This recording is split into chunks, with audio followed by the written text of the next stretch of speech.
Can you hear me, David? Here, you can't see you. Really? I can see me on the. Now we do. Okay. Okay. We'll call the meeting to order of the June 30th special virtual meeting of Planning and Zoning. Seated tonight are myself, David Rathman, Ben Filbert, Lynn Conway, Andy Young, and Chuck Sheehan.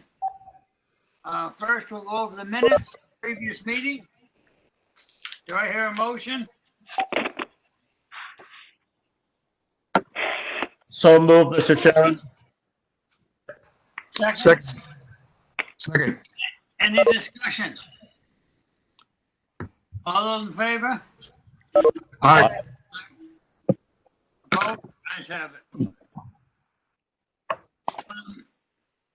We're going to go to the first item tonight we're going to handle is the correspondence on the sitting council on the solar panels array.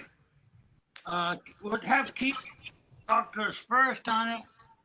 Then we will talk to interest in this project. Ask Chuck Sheehan to be. He has been to the sitting council a number of times, so he knows how it works, and he's our expert. I think you will welcome his input. Keith? Sure. So, first of all, I just want to apologize. My camera's not working for some reason.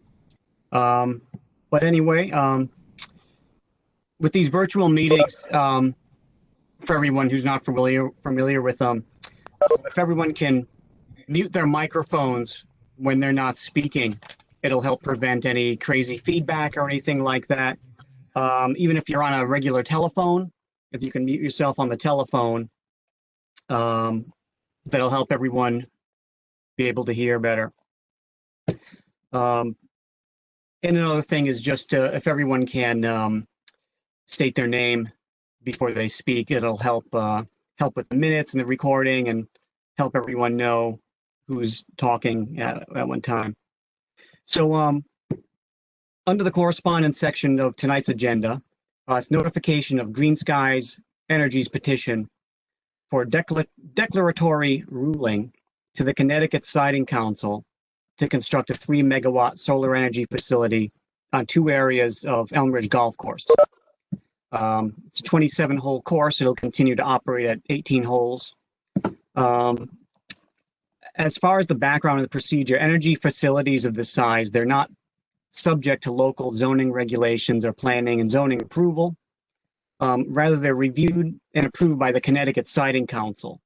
The council was established as a way to prevent municipalities from unduly obstructing needed infrastructure, and also as a way to prevent energy companies from overwhelming small communities with complex proposals.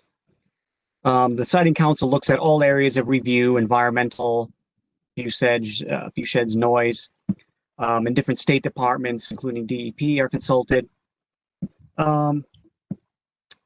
This proposal, it's subject to the Siding Council's more streamlined declaratory ruling process. So while PZC doesn't have regulatory authority over this proposal, the commission, as well as any members of the public, can offer comments for the Siding Council's consideration. Comments are supposed to be in by July 4th, so there's only a couple days to do that. Let's see. At the last meeting, we talked about having Green Skies sort of brief the commission on what it is they're looking to do and what their petition entails. And their representatives are on the line here.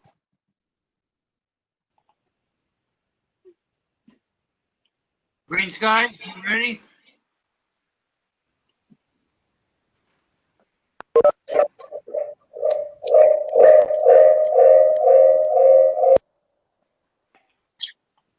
Keith, can you hear me? Oh, no. I can, but it's echoing a lot. We're getting echo. Everyone turn off their mics, please. Is anyone from Queens Park there?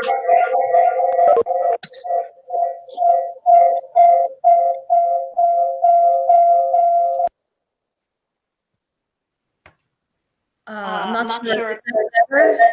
No. Okay, is that any better? Yes. Yes. Okay, I'm sorry. I think that was my mic. I have my video, but the mic on my computer is not working, so I dialed in, and I'm here on video. Okay, yeah, that works a lot better. Yeah, I hope that's working. So I'm here, and Mike Gagnon from Malone and McBroom is on as well. He's our engineer, and I'd like to start by just presenting some site background information, and then Mike will go over the site plan and layout and some of the engineering. I'll jump in, provide an overview of the impact analysis for various, and then Mike will jump back in on stormwater and, visibility assessment, which MMI worked on. So I guess I'm, good to go if everyone is. So Keith mentioned that we have two project parcels. The one we refer to as the east consists of 87.6 acres, and the project area is 10 of those 87.6 acres on Elm Ridge Road, the main golf course parcel south of Elm Ridge.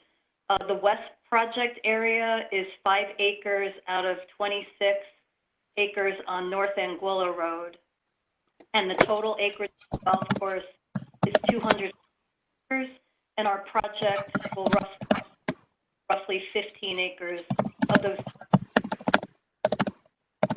The land use as golf course and rest operating with 27 holes. Excuse me, Gabe. Yeah. This is Gina. This is Lynn Conway. Can I ask whoever is typing to please put their mic on? Thank you. That's me, Lynn. Sorry about that. Okay. Thank you. Okay.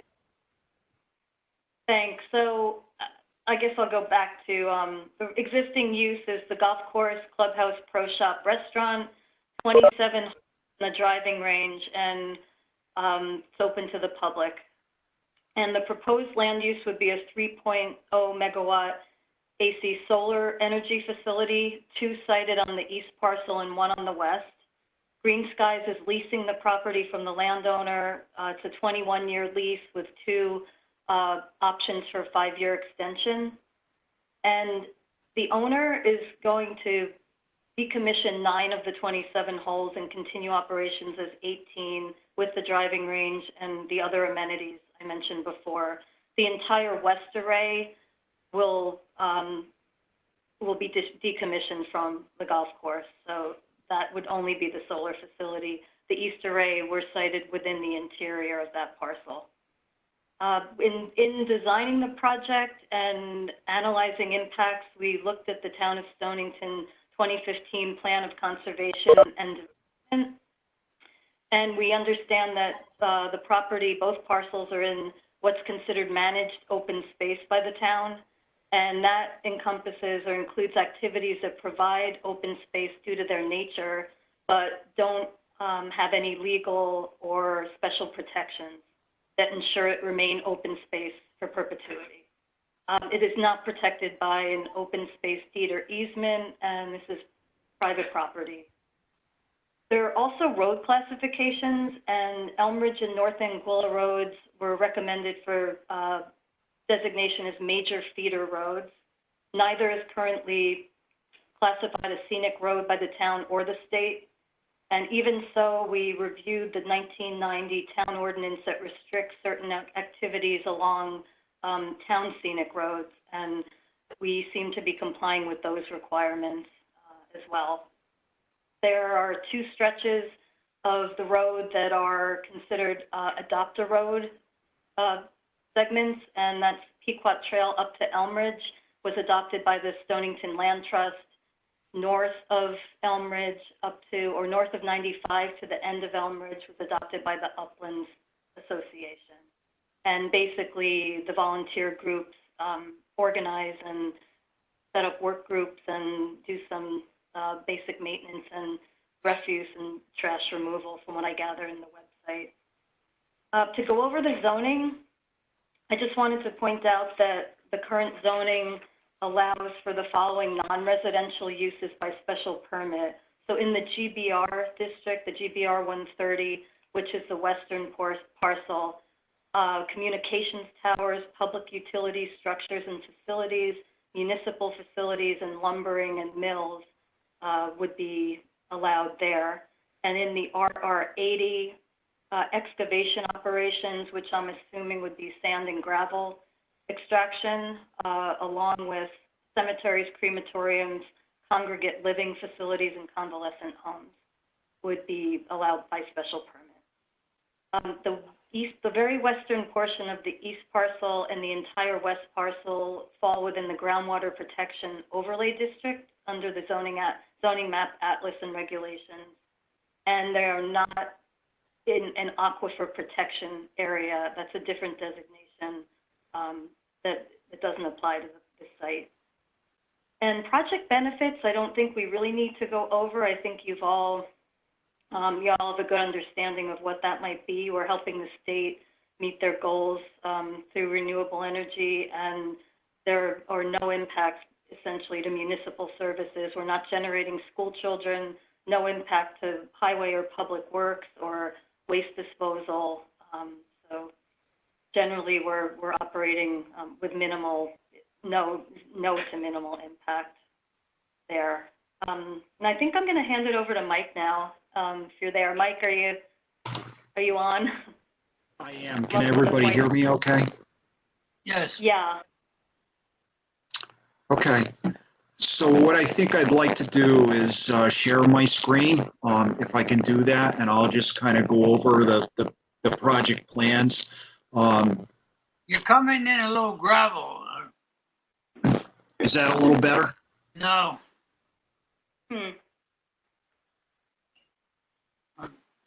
Okay.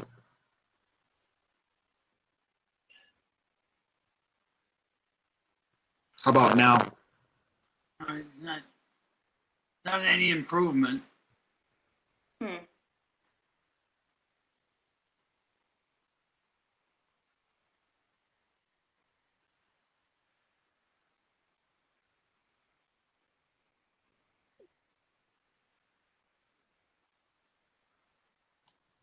Okay, I'm gonna kind of pause out here for a moment. I'm gonna try to call in to see if that's any better.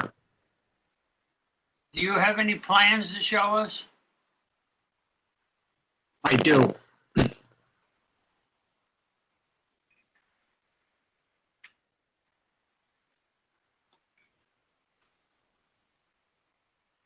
Can everybody see that?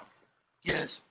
Okay, so essentially this is the index plan for the project. I'm just wanted to pull this up to kind of give everybody an overview of the project area. So where my cursor is here, this is North Anguilla Road over here. This is the smaller of the two sites. The westerly site is here. I-95 is located off to the left-hand side of the page here. Elm Ridge Road is across to the north here.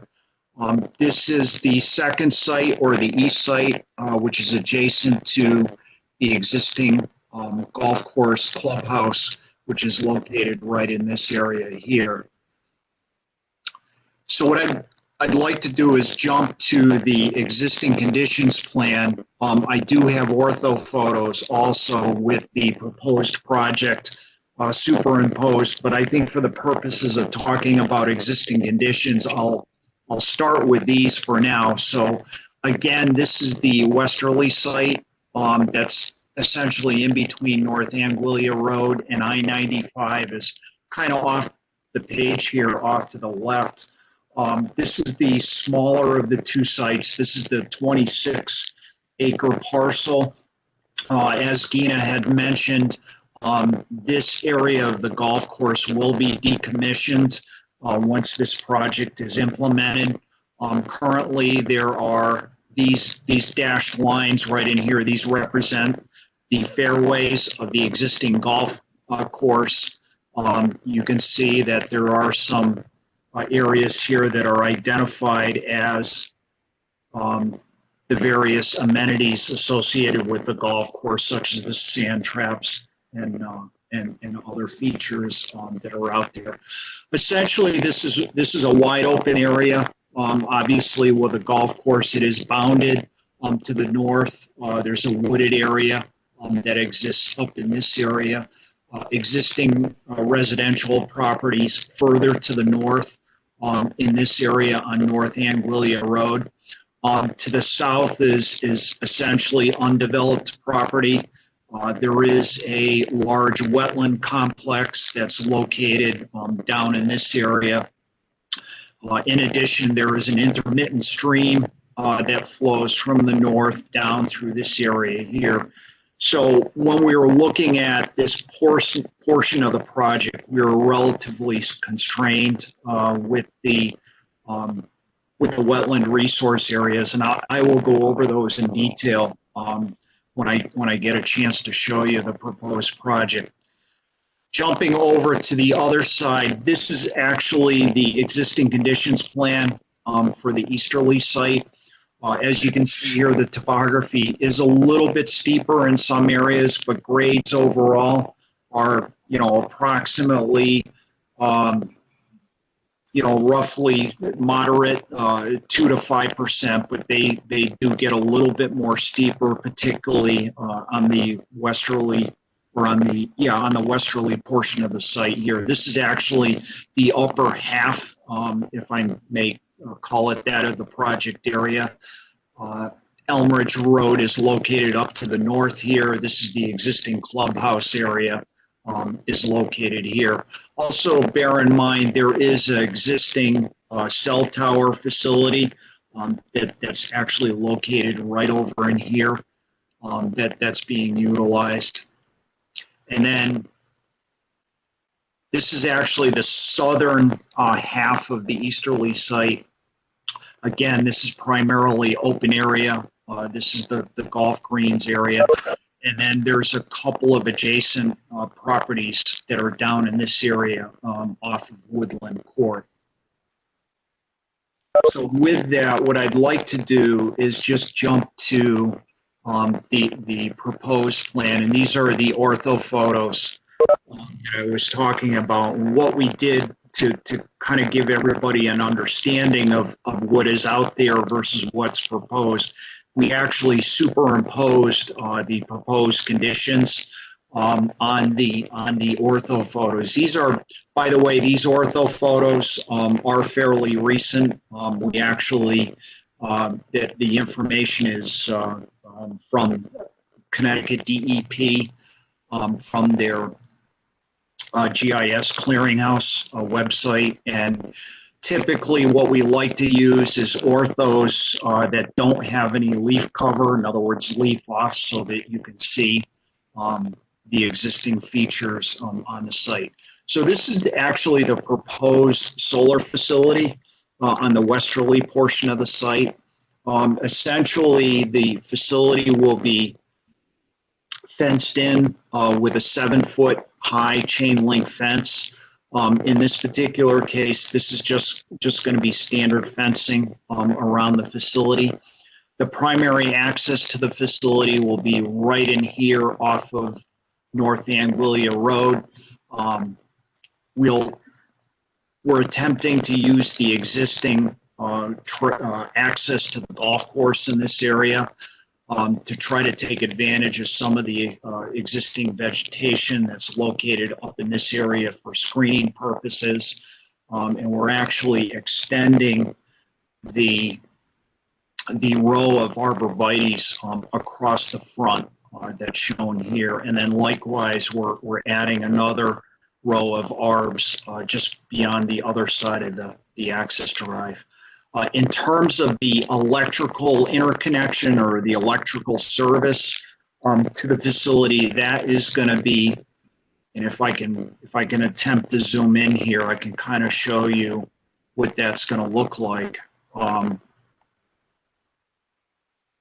So zoomed in a little. So this is actually the electrical interconnection that's going to be served off of North Anguilla Road. It will be essentially the service is taken off of the existing utility pole that's located here. It will be the series of 4 utility poles for metering purposes. It's a standard that Eversource requires. And then from this overhead, it will go into an underground service to an electric service pad that's going to be located here. And as you can see, we've got a couple of equipment pads that are located here. Those are primarily the only pads that will be located on the site in terms of the inverters. Typically, these facilities nowadays utilize what is called a string inverter that's located directly underneath or on the back side of the panels. So these are essentially the layout of the project. The panels themselves are typical height in nature. They are 3 feet high at the bottom edge of the panel, and at the back edge they're about 7 or 8 feet high. They're essentially laid in portrait, and the inner row spacing is about 12.5 feet to provide not only access between the PV arrays, but also to provide green space as required by Connecticut Deep for stormwater management in accordance with their Appendix I requirements. In terms of stormwater management for this site, we've situated a stormwater management basin that's located down in this area here, and that's designed to essentially receive the runoff from almost the entire site. And really the purpose of the basin is twofold, not only to reduce peak flows as a result of the development of the facility, but also to provide water quality enhancement for any hard surfaces that are associated with the facility, such as the ground access roads, equipment pads, etc. And if I may mention, access through this particular facility, we are showing a gravel access road that will be winding more or less up through the easterly side of the facility, so that for maintenance purposes they can access each one of the individual rows of the facility. So that's essentially the development of the westerly parcel. We've tried to keep grading at a minimum. Typically on this site, we need to reduce the various hills that are out there as a result of the development of the golf course.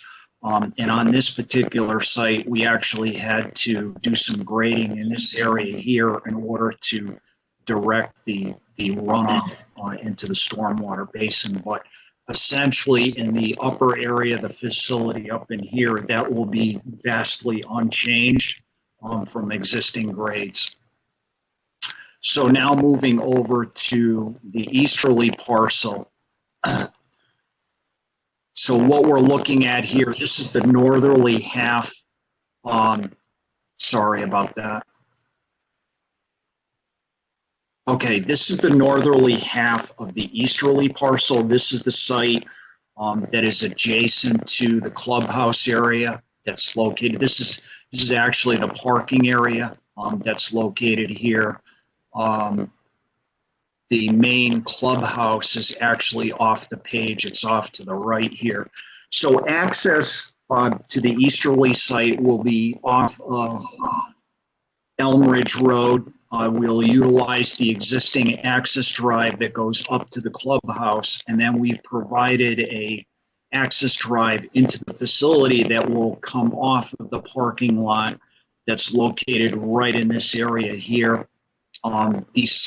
the cell tower silo, that I was mentioning earlier is actually located right in this area here.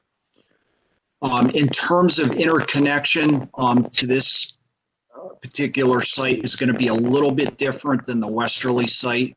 Here's the series of 5 utility poles as required by Eversource. Those will be located along the south side of Elm Ridge Road up in this area.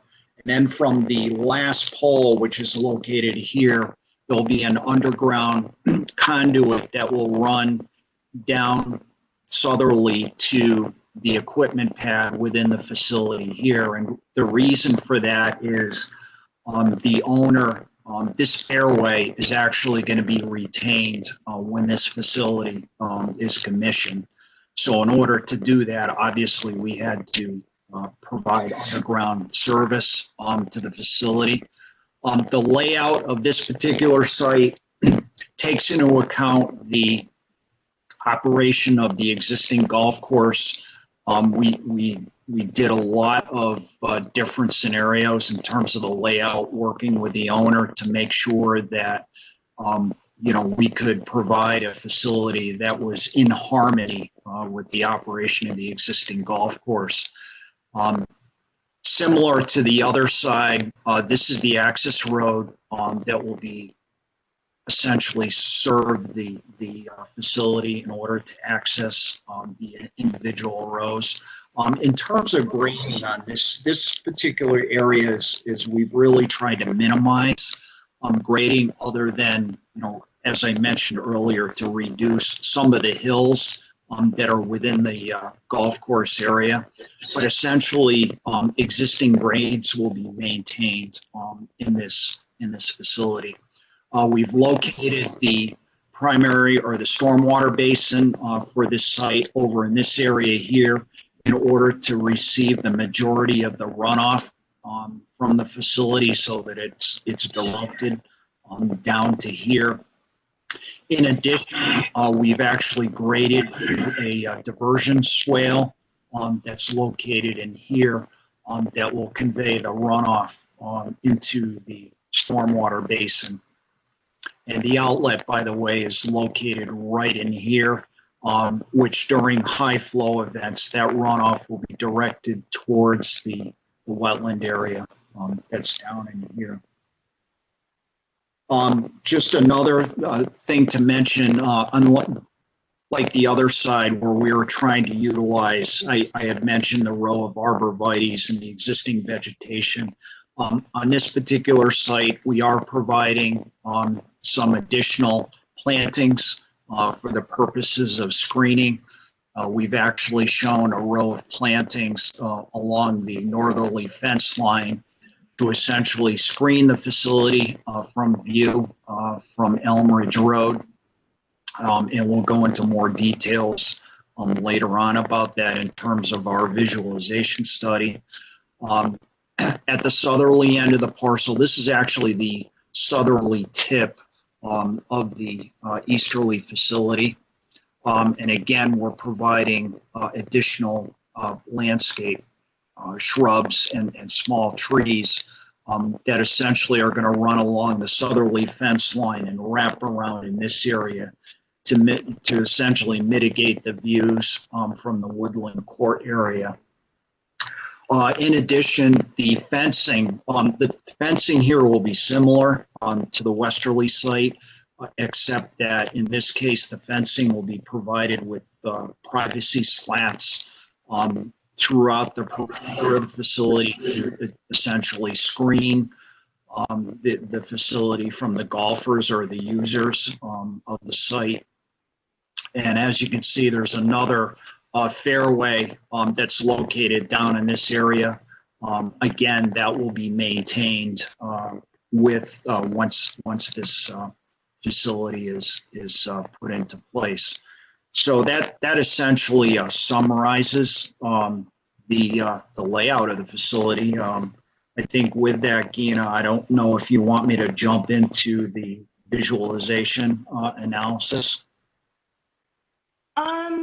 I'm thinking maybe I can walk through all the other impact sections, and then we can maybe end with that one. I'm sort of going in the Sure. order of the, if that makes sense. Yeah.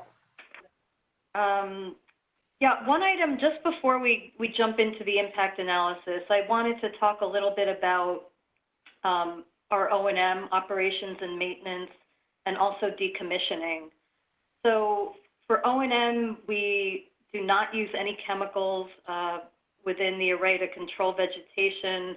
We have routine inspections that are performed by our staff or our contractors.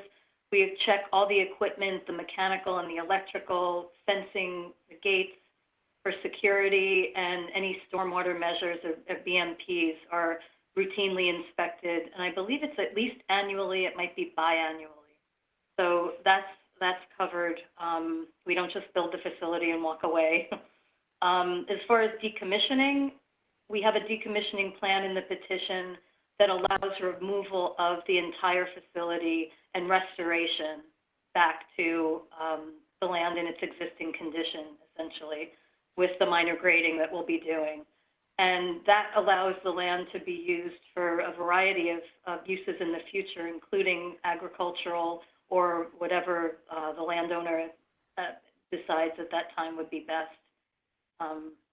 It could be all a golf course again, if that's the way to go. But in a sense, the project is holding that land in place for future use. As well, there's a lot of debate about the recycling of panels and the cost, and you know, where a lot of developers are accused of making up numbers, but the idea is that we can't base future salvage and recycling rates on today, because we're thinking 20 years out, possibly 30 years out, and this is a changing market. So I just wanted to point out that it's, all supply and demand. There are just not that many facilities being decommissioned yet because of the age of the industry. So we do our best to come up with those estimates, and that will change, of course, and likely in our favor. We would expect within 20 years they'll be even more efficient at removing these materials, separating and recycling and selling. And another point is that 90% of the materials in the panels are recyclable: aluminum, glass, and silicon.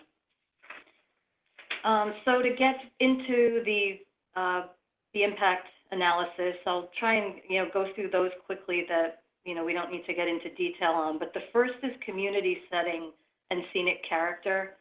And Green Skies believes that there will not be a significant impact to scenic character of the area, and it's for the following reasons. The way we've sited and designed the facility, along with the distances and setbacks from the property lines and the public view sheds along North Anguilla Road and Elm Ridge Road. There are also existing vegetative buffers. We're going to maintain and extend the arborvitae, as Mike noted, along North Anguilla. There's also vegetation along Elm Ridge in certain areas. And we do propose some landscaping and screening that should address any possible, visual concerns for the area.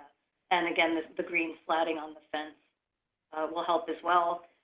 Just generally, the northern boundary of the east array, and Mike, you can correct me, but I believe it ranges roughly 200 to 240 feet from Elm Ridge Road to the fence line. The western boundary of the east array, which faces North Anguilla, is over 600 feet from North Anguilla Road, and the nearest point of the west array to North Anguilla Road is about 140 feet, I believe. That's as far as the character and public view sheds. As far as health and safety, there are often concerns that come up. Traffic is one of them. Many people are concerned about that. It's really temporary, and during construction that there are limited, traffic impacts, and that's all based on how we schedule the deliveries of the materials we're using, and we won't have too much equipment for grading. That would probably just be left on site. So really just a short window of time where materials are being brought in and staged, and then, with the workers coming in to do the installation.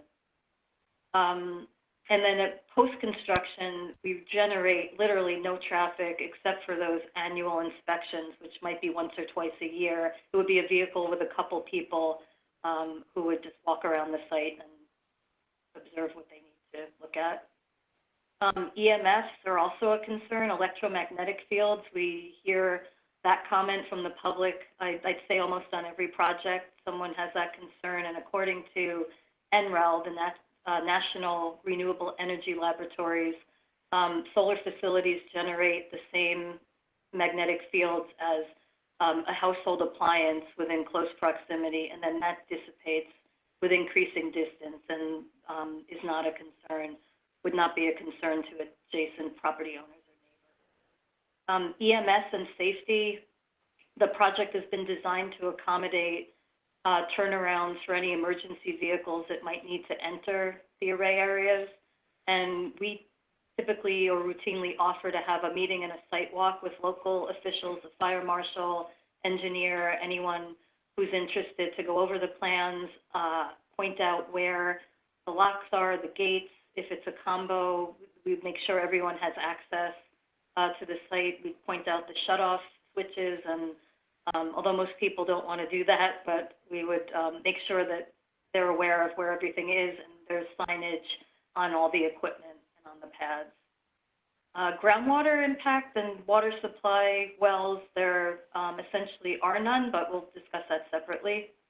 I want to lump in a few different categories: air quality, noise, environmental, and cultural resources. Essentially, will have no impact on any of those areas. And if you do have specific concerns about it, we could talk about that after, but we were not required to do any further studies on those. And air quality, there are no emission sources associated with this type of facility. As far as farmland and core forest, the Department of Agriculture determined there's no impact to the status of prime farmland at the site, even though it is mapped. It's been a golf course for nearly 50 years, I believe, and they're putting the solar facility there will not affect the soils. Same for deep forestry. We're not affecting any core forest, anything mapped, and we're doing minimal clearing. I believe the only clearing we'll be doing, Mike, is for the east side, for a little bit of shading. I'm trying to think, to the west of the east array, and that'll be minimal. Clear. That is correct. In addition, we're going to seed the entire facility, both sides, with a native pollinator habitat, and we'll also consult with, there's a professor, Dr. Dave Wagner up at UConn. We'll be consulting with him on the installation of nesting boxes for native pollinator species on the west array area on that parcel. As far as wetlands, they were delineated in the fall and early winter. The project is sited completely outside the 100-foot setback, so we have no direct or indirect impacts to wetlands. As far as water courses, there will be an improvement. Currently, the landowner has a permit with DEP to divert. He's permitted to divert up to, believe it or not, 40 million gallons per year, and the average for the last 5 years for water pulled for irrigation is 8,400,000 gallons being pulled from North Anguilla Brook. With the development of this facility, there's a 33% decrease in the need for that water. So just under 2.5 to 3 million gallons of water will remain in the stream. Again, that goes for turf management chemicals that are used. I don't know exactly what they are. We do have a list of them, and it's everything from insecticides, fungicides, herbicides, and fertilizers. So 33% of the chemicals being used on the two parcels will be eliminated, which is a benefit to water quality. Wildlife and vernal pools, the only issue we have with the Natural Diversity Database group, Fish and Wildlife, was the protection of the 9-spotted lady beetle. And the beetle wasn't actually seen on site, but there is some habitat on the perimeter areas that would be suitable for it.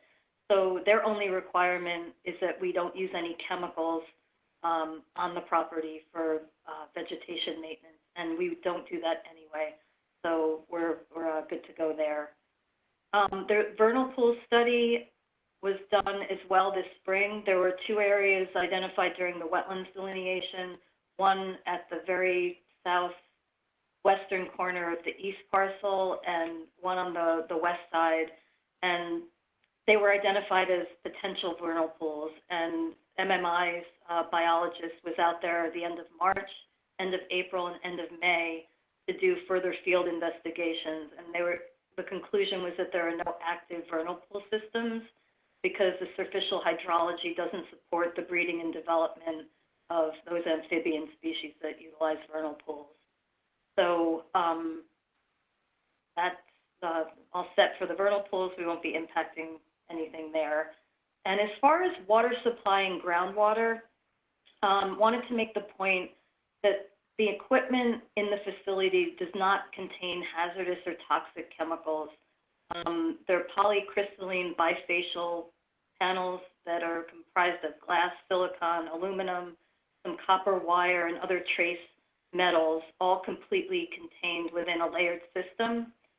And we did reach out to the manufacturer of the panels to confirm that there are no PFAs, perfluorooctanoic acids. It's a whole group of chemicals that are used in industrial surfactants. And they confirm that there is nothing, those components are not in any equipment that's provided.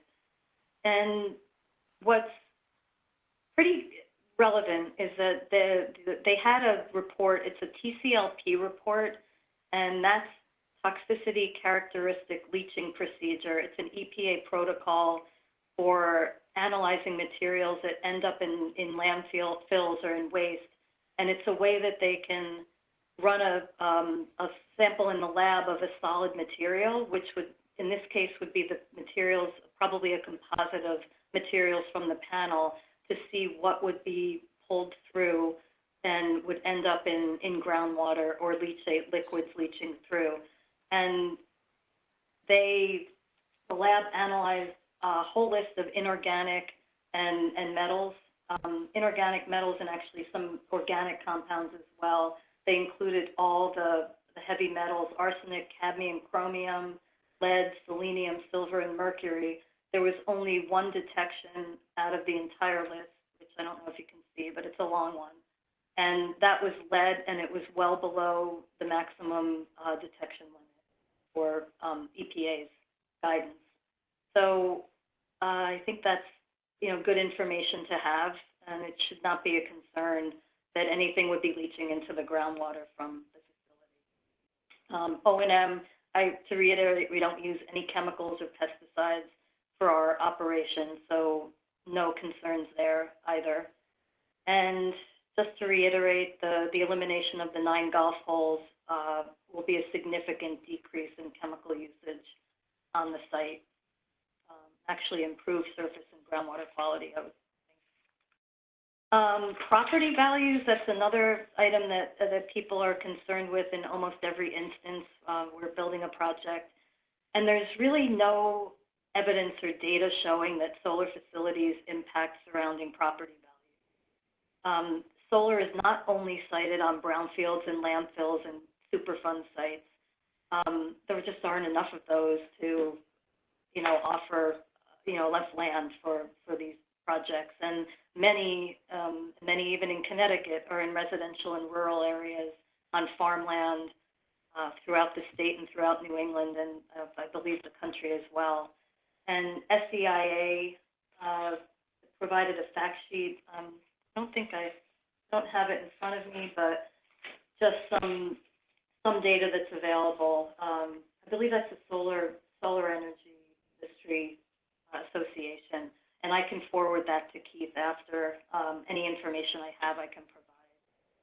So I think that's it.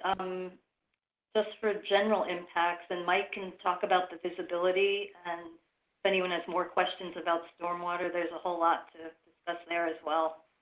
So I think I'll hand it back. I have one question at the present time.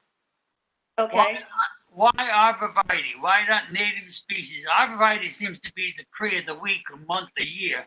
I mean, the deer like it. I think if you put white pine or something to be more substantial, it's going to be there for 30 years. You might want to see something big. Arborvitae is a pretty boring tree. It just goes straight up. It's not a native tree. It's a landscaper's delight. I think the intent was for consistency, to extend. There's a pretty high hedge there already, and that was, we just thought it would be logical to extend that hedge so it would be more uniform throughout. I think it'd be a lot nicer if you took that down and put something nicer in. Okay. That's just my opinion. Yeah, it's a species that grows from the ground up, because things like white pines, I have them all around my house. They grow fast. I planted them in 77. Now they're 40 feet high and 25 feet wide. So they do quite well. Okay. I think we could consider for sure. At this time, does any of the members have any questions at this time? Chuck?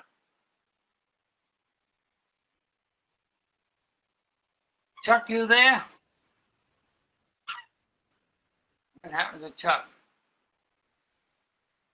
I'm here, Mr. Chairman. I'm sorry. I didn't unmute my mic. I apologize. Yeah, you have any questions at this time? I do. I do have a few questions.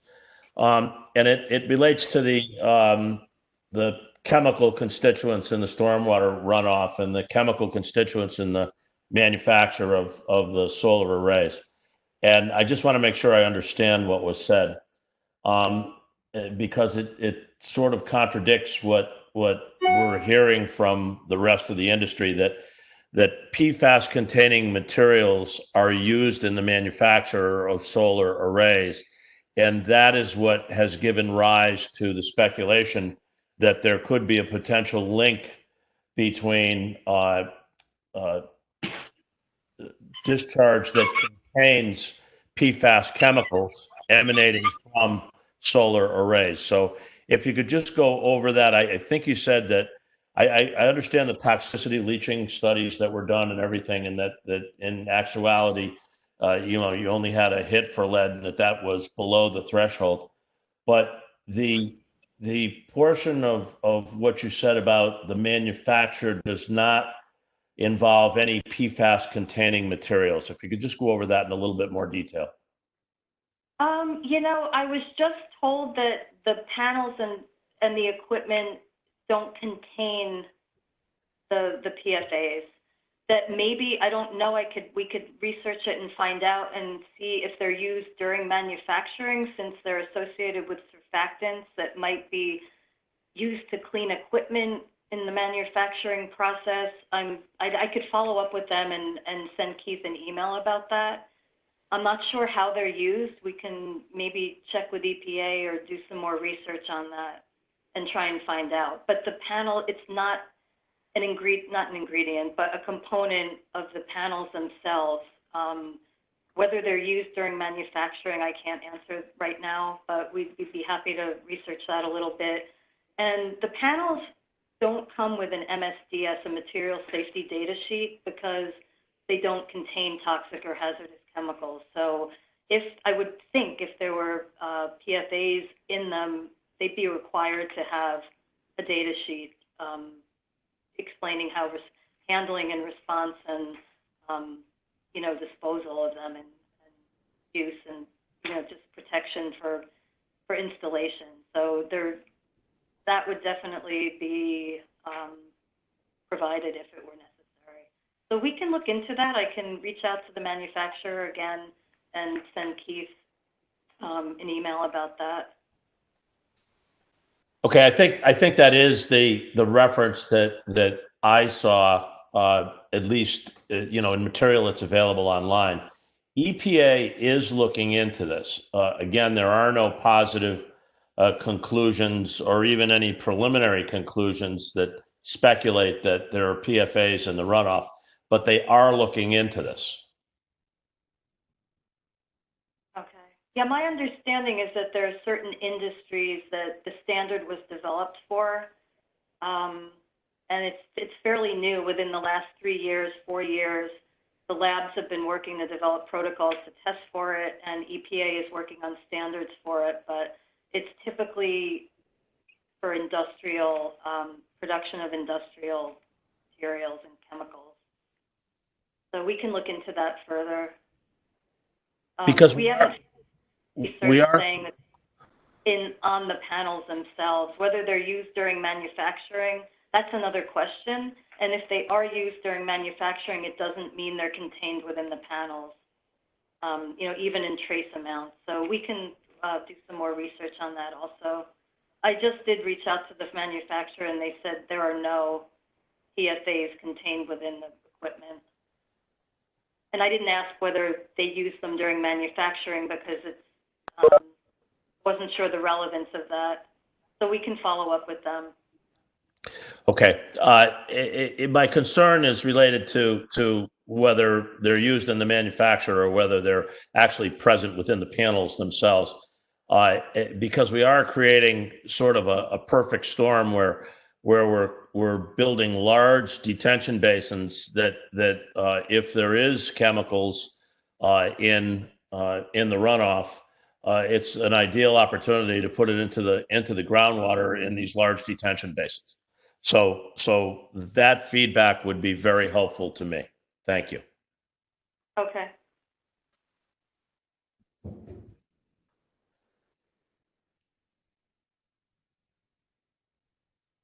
Chuck, any other questions at this time? No other questions at this time, Mr. Chairman. Where are these panels made? I'm not quite sure, actually. I'm not. Are they made in China? Facilities they're from the panels that are spec'd are through Canadian Solar. That's the company. I'm not sure if we're using those. That's something that's subject to change as we go, but something comparable might be used. I could find out as well where the plant is that they'd be coming from. I'm not sure. Thank you. Ben, you have a question? Yes, I do, Mr. Chairman. Will there be mowing between the rows of panels? If you're only inspecting once a year, you must keep your underbrush down in front of the panels. We do. There's limited mowing, but because it's the pollinator habitat, we allow it to grow. It's a meadow or a conservation mix. So there's limited mowing. I think it's twice a season. We don't have the O&M plan yet, but it would be low-growing pollinator species. The whole array mix is a low-growing seed mix.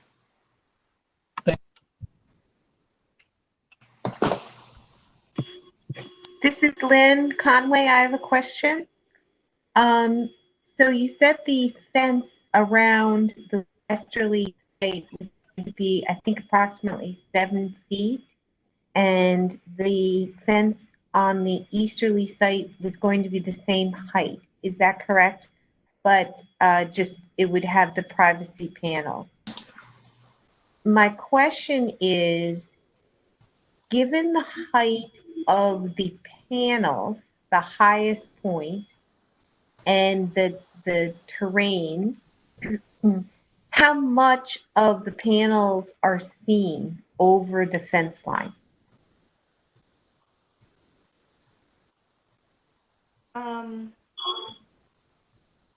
Well, maybe we're going to cover that in your visual. I wasn't sure. Yeah, Mike, if you want to go over, I think we'll have to, it might explain more readily when we do the visibility piece, and Mike can go over that. Yeah. Okay, that's fine. Thank you.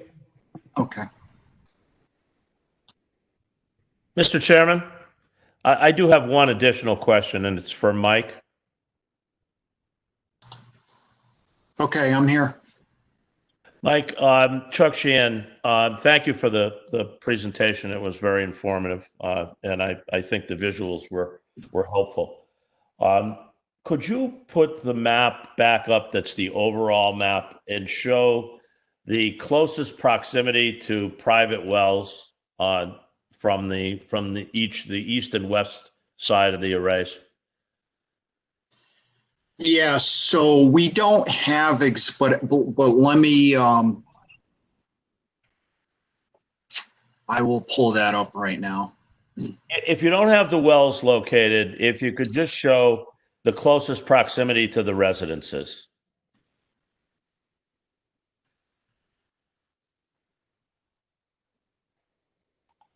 Okay, so I'm going to go into the overview map. So the closest residence, let's start with the westerly site, which is located here. The first residence is located basically up in this area here. So I would ascertain that their well is located behind or, you know, on either side of the house. Obviously, there is a separation distance that would be required, particularly if I believe all of these residents have on-site septic systems. So there is a separation that's required. So this would be the closest residence that's located up in this area here, which is a good couple of 100 feet away from the array. The other element to consider on this site is all of the residences that are located on North Anguilla Road, which are essentially up in this area, are all up gradient of the facility. So the topography in this area essentially runs from north to south. In other words, it drops off such that the low area of the site is located to the south, where the primary wetland complex is located down in here. Moving over to the easterly site, the closest abutters would be these two parcels that are located on Woodland Court. Each of those houses are located just off of the cul-de-sac that's located in here. Again, I do not have information on those wells, but we certainly could provide that and provide what the distances are to the facility, you know, based on what's available from public record. Moving over towards the north of the facility, there are a couple of properties that are located up in this area as well. Excuse me, Mike. Yes. I think Woodland Court is on westerly water. Okay. Huh. So they're served by public water. So that would, you know, that wouldn't be the case. There are a couple of residences that are located up in this area. Again, those you know, those houses are several hundred feet away from the facility. And again, in terms of the location of their wells with respect to the proposed facility, we can certainly provide that information as well. Are they down gradient of the detention basin or up gradient? They are actually slightly up gradient of the detention basin. The only residence that may be laterally equivalent in elevation is located on the corner of North Anguilla and Elm Ridge Road, and that would be this corner property here. If you look at the topography, you know, it's fairly equal. They actually might be slightly lower, actually, than the detention basin, but not by much.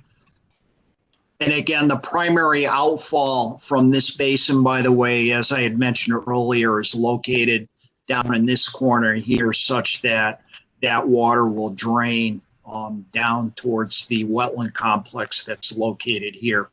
One other thing to note about the detention basins, we are actually, in terms of the outlet control from the stormwater basins, those are actually going to be a weir wall with a trapezoidal notch. And the bottom of that trapezoidal notch is actually located, is about 6 inches above the bottom of the basin. So these facilities are intended to almost entirely dewater after a storm event. There's very little residual or detention time that's associated. In other words, these basins aren't going to have, for example, several inches of water. That's not anticipated. It's anticipated that, you know, these basins will dry out. The typical requirement is for total dewatering within a 72-hour time period, so that you don't have issues associated with standing water with, you know, mosquito habitat and whatnot. Thank you, Mike. That answers my question. Thank you.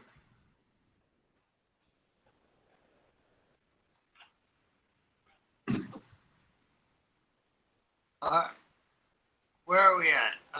Any other questions?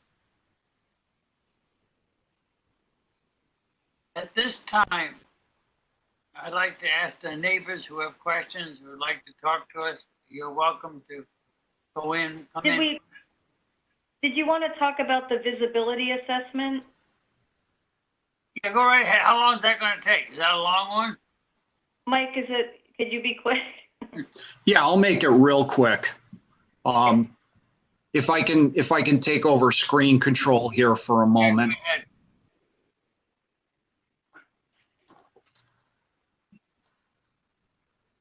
Just bear with me. So what I'd like to do is I'm actually going to pull up. Okay. Everybody see that okay? no, all we see is MG.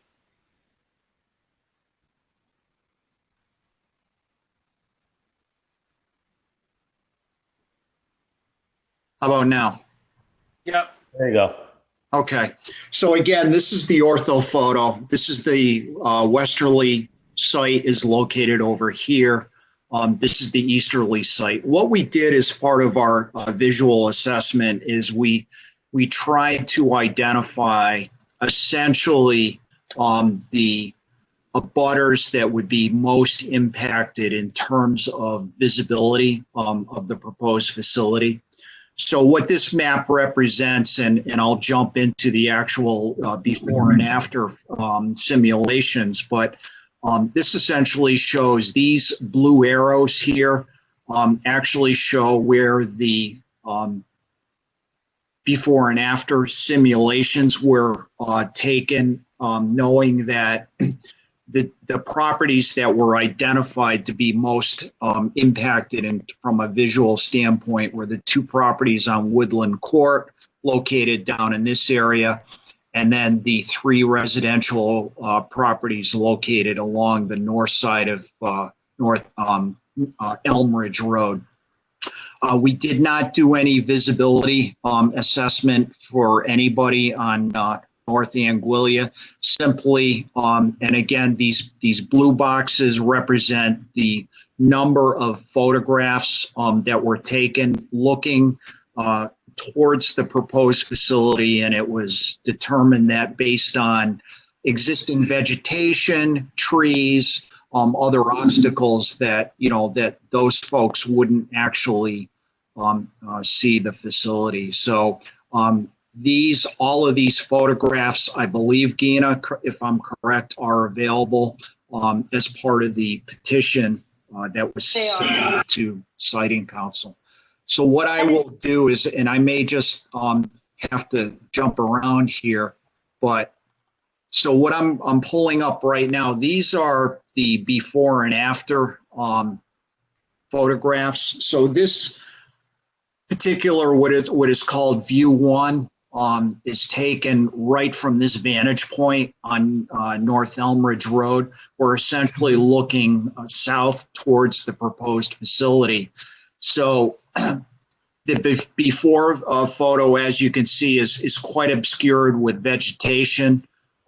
Believe it or not, there is, and you'll see in the subsequent photos, there is the proposed facility is in the background here. And again, it's very difficult to see, you know, because of the vegetation. And by the way, all of these photos were taken early to mid-spring. So, you know, the foliage really didn't have the full opportunity to come out. So it was really a good time to get an idea of what folks are going to be looking at, you know, particularly during the periods when there's going to be a leaf off.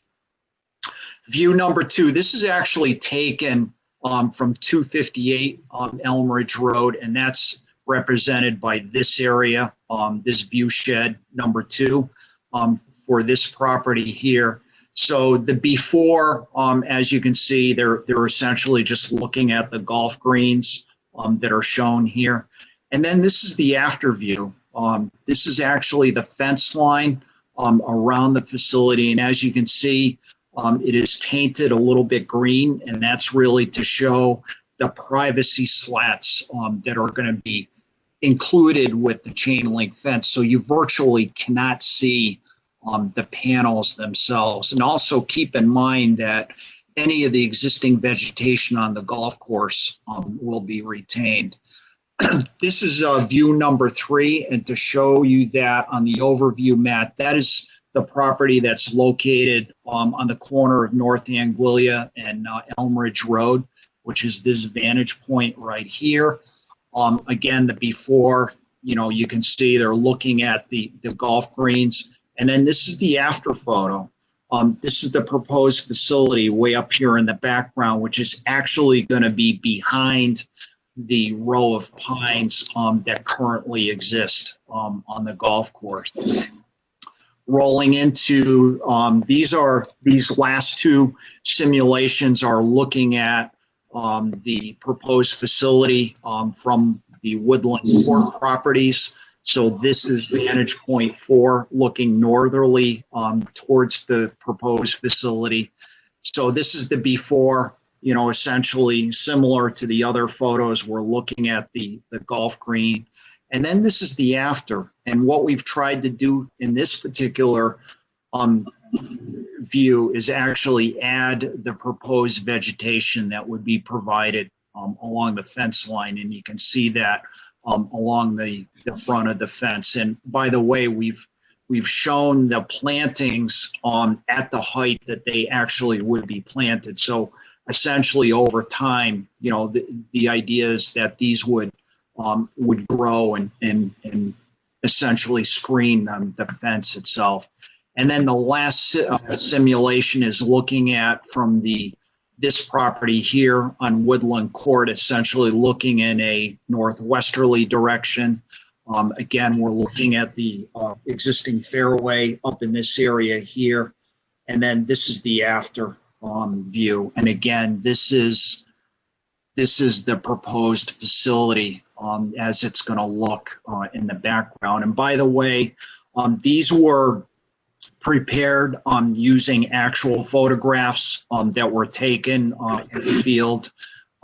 We use the program called SketchUp as well as Photoshop to actually simulate so that we can accurately scale.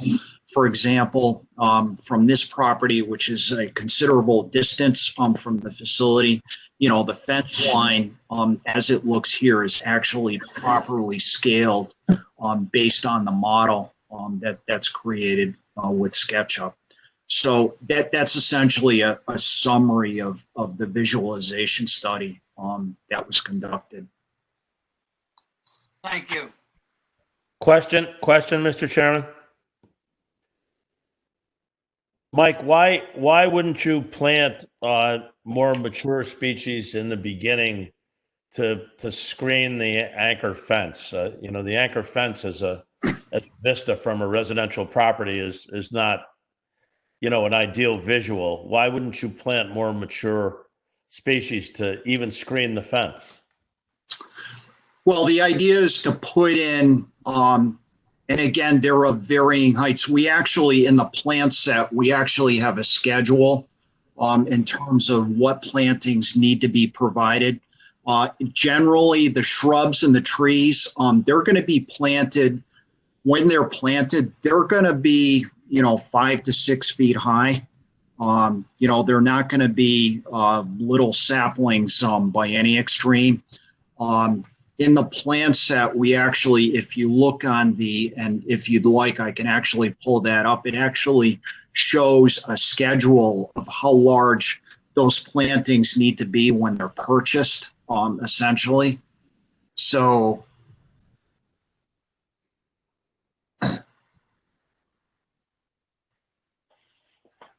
can I jump in? If I speak, people hear me?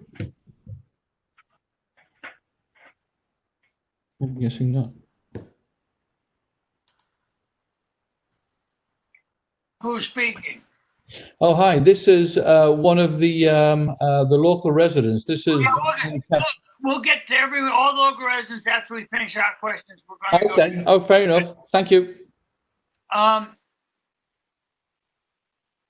like to see the planning schedule, and furthermore, there is no planting from the Elmbridge roadside. You just see that fence all along. yeah, there is going to be plantings that are going to be placed there. When that bittersweet leaves go, you show us all the bittersweet along the walls. You can see everything in the winter, and that's 6 months of the year. So I mean, I think there should be something that screens out the fence year round. That fence is ugly. It looks like going to the dump. But I think we should like to see a planning schedule. If we had any say on it, that's what we would insist on. Okay. Can everybody see that? Yeah. So this is, again, I'm jumping over to the easterly site. So the plants that are going to be provided, this is the northerly half of the facility. So these are the proposed plantings that are going to be placed along the fence line to the north here. So there is going to be some screening of the fence up in this area, particularly from these abutters to the north. And then if we move, the fence going south doesn't seem much around it. Right here. So this is the southerly end, right in this area here, that's going to get screened. How about the westerly side? I'm sorry? How about the west side? The west side is essentially all wooded. This is all wooded area over here. So you really cannot see on this side of the facility from North Anguilla Road because it's screened with the existing wooded area that's in this area here.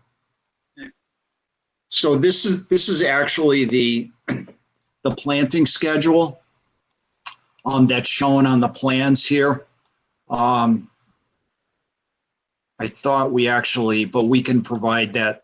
Oh, here we go. So here's the height of the shrubs that need to be provided at planting. So you can see here, we've got some white firs that are going to be planted at 6 feet high, which is nearly the height of the fence.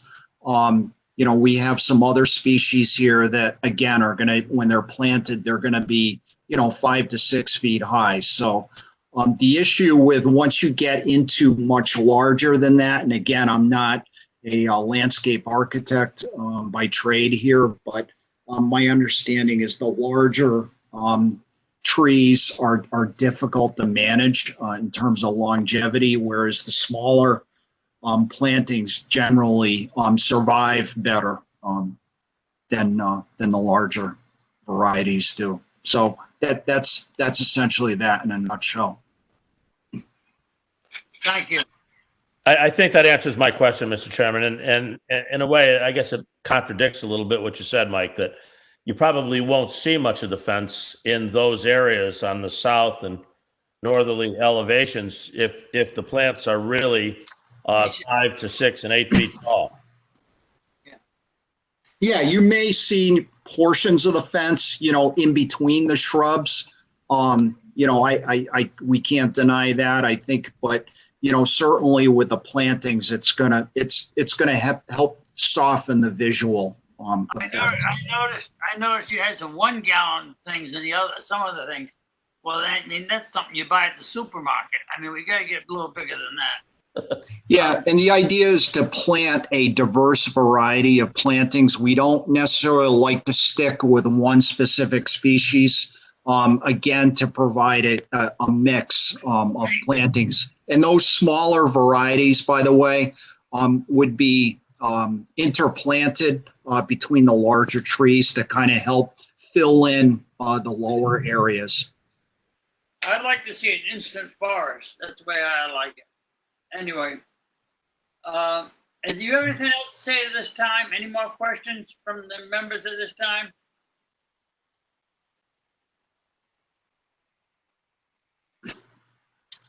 I'm muted. Yeah, this is Ben Philbrick. I'm curious, Mike, will there be any fire prevention in the transformer rooms? Gina, maybe you can answer that a little bit better than I can. Do you mean, I'm not clear on the question. If there's going to be fire suppression or built-in methods to keep fire from spreading outside the building in your pads, your electrical rooms. You know, I'd have to follow up on that. Is Jean-Paul on the call? No. Ryan, are you still on? Yeah, I'm not, you know what, I would have to follow up on that, but I'm not positive. Okay, thank you. All right.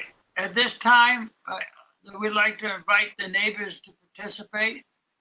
Try to go to Keith one at a time so we're not all talking at once. You take over. This is Keith. Just don't forget to unmute your microphone if you're looking to speak, and hopefully we can do this without all talking over each other. So this is Brian from Brian and Catherine, and I do have a question regarding the fencing. I've got a bunch of questions, by the way, but this one I think is pertinent because it relates to the recent conversation, and it comes from the fact that Brian, would you ask your address, please? 18 High Ridge Drive. And what I'm intrigued about is the juxtaposition, you know, of this facility to a golf course, especially the several fairways that really are quite adjacent to the array of solar panels.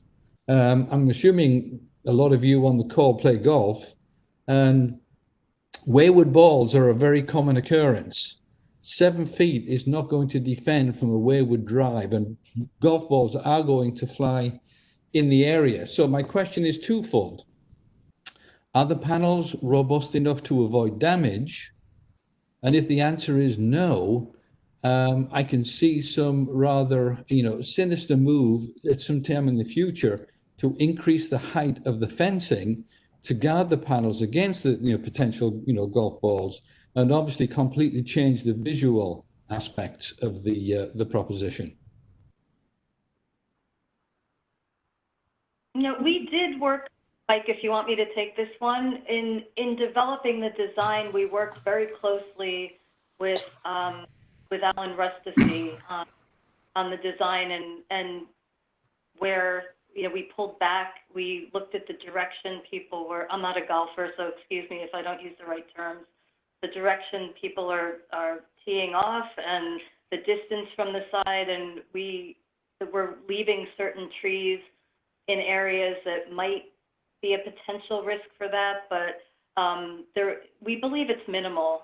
We have analyzed that, and it's something that would be ongoing. It wouldn't be a plan to increase the height of the fence. So is that a commitment that you know, the size of the fencing and the panels and the you know, the plantings in front of them will not be subject to future changes to mitigate, you know, damage to the panels? No, that would have to go back to the siting council. If we were to change anything in the design, it would be, you know, we'd have to go through the process again. And that's not something we would plan to do. We haven't even discussed that at this time. Okay. I mean, one of the questions I do have, which is more general, by the way, it intrigues me when you look at the layout of the golf course, that you've chosen to obliterate the red 9. I mean, I play the course fairly regularly, and I do, you know, not despair, but I'm saddened by the fact that the course is going to be, you know, significantly affected. But given visibility and proximity to residential areas, I mean, my gut says the white course is clearly the better choice. It runs along 95 almost in its entirety. As far as I can see from the maps that I'd look at, there would be no visual overlook. Given the fact it's close to 95, and who wants to live close to 95? Was that ever considered? We are utilizing the land that's available to us. I think that's a question for, for the landowner. Oh, I see. He's the one who's determined what tract of land he would be amenable to offering for this project. Is that right? Yeah, there were discussions. Ryan, are you on the call? Are you there? Ryan is from our business development department. I'm not sure if he's here. Gina, this is Mike. I can chime in also, is that, as you were talking about the undeveloped land around I-95, one of the things to keep in mind is that we couldn't utilize that area because of the wetlands that are down in that area. You mean down on the west parcel? Yeah, that I thought you were. Okay, I didn't realize you meant the west parcel. I thought you meant north of Elm Ridge Road. Yes, I mean, that was, my thought was, the better tract of land would be again north on the eastern side, which is where the white course and the blue course I think extend. Because if you look there, there are I don't think there are any residences. And the white course especially runs right along 95. You can actually see the highway as you're playing golf up there. Hey, Gina, this is Ryan Linares with Greens, guys. I'm not sure if you can hear me. I can hear you. Oh, you could? Okay, perfect. Yeah. I'm on the business development side and negotiate the real estate acquisition for the company, and obviously in particular this location. That was a area that we've looked at.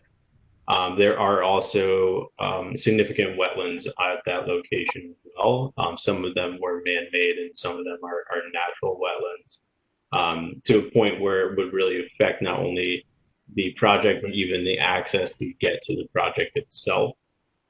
So there was significant encumbrances that we were up against, and the landowner also had an idea as to how to rearrange the 27-hole golf course down to an 18-hole golf course, which the current design appears to accommodate his model that works out.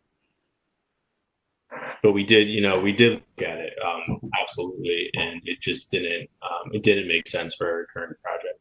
Yeah, I suspect also, by the way, because I haven't a clue where those wetlands are, having played that, that course, it never seems to put my foot in a damp patch. But I do understand that the red course is the least favored course of the 27 holes. So, for the owner to maintain, I guess, his income, he would probably be most willing to sacrifice, the red course rather than the other two, or, one of the other two. Excuse me, this is Ben Philbrook. If I may jump in, Brian. Most manufacturers of solar panels use a safety glass with a film in it. So if a golf ball does hit it, it shatters like a windshield, and nothing comes out of it, and water doesn't go in. It's sorry to interrupt. I certainly wasn't concerned about the damage to the panel per se, but I can see, if I'm the Green Skies and I'm losing a panel a week, due to golf ball damage, I'm going to get the hell out of there and get that fence raised. I mean, if you go to any driving range, that abuts residential or, a highway, the fences are, I'm guessing, 24 feet high. I mean, they're way up there, to defend, the surroundings from errant golf balls. I mean, I only hit about one fairway in every 3 balls, and I'm, a fairly long hitter. I'm going to be hitting some of those panels, I'm pretty sure, from time to time. I'm not a golfer, so well. 7 feet is very, very low. I mean, it's, Yes. from a defense against damage. I mean, and obviously if my concern disappears in its entirety, for future, visual impact. But obviously 24-foot fence would be very significant around the edge of that facility. It would affect a lot more people, I think. And I don't know how much the panels cost, but certainly if the plan is whenever they're damaged, we'll just replace them and accept that loss, then I don't have any issue.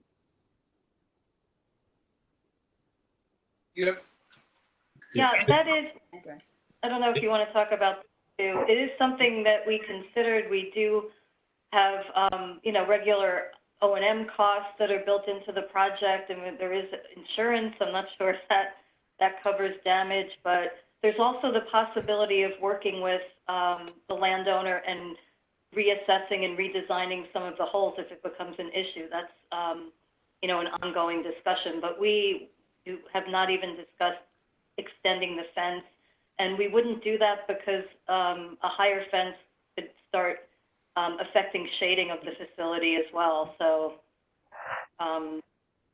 that's not something we've even discussed at this point. Are there other examples, by the way, of solar facilities mixed in with golfing land? I mean, is it a common occurrence? This is Ryan Linares again with Green Skies.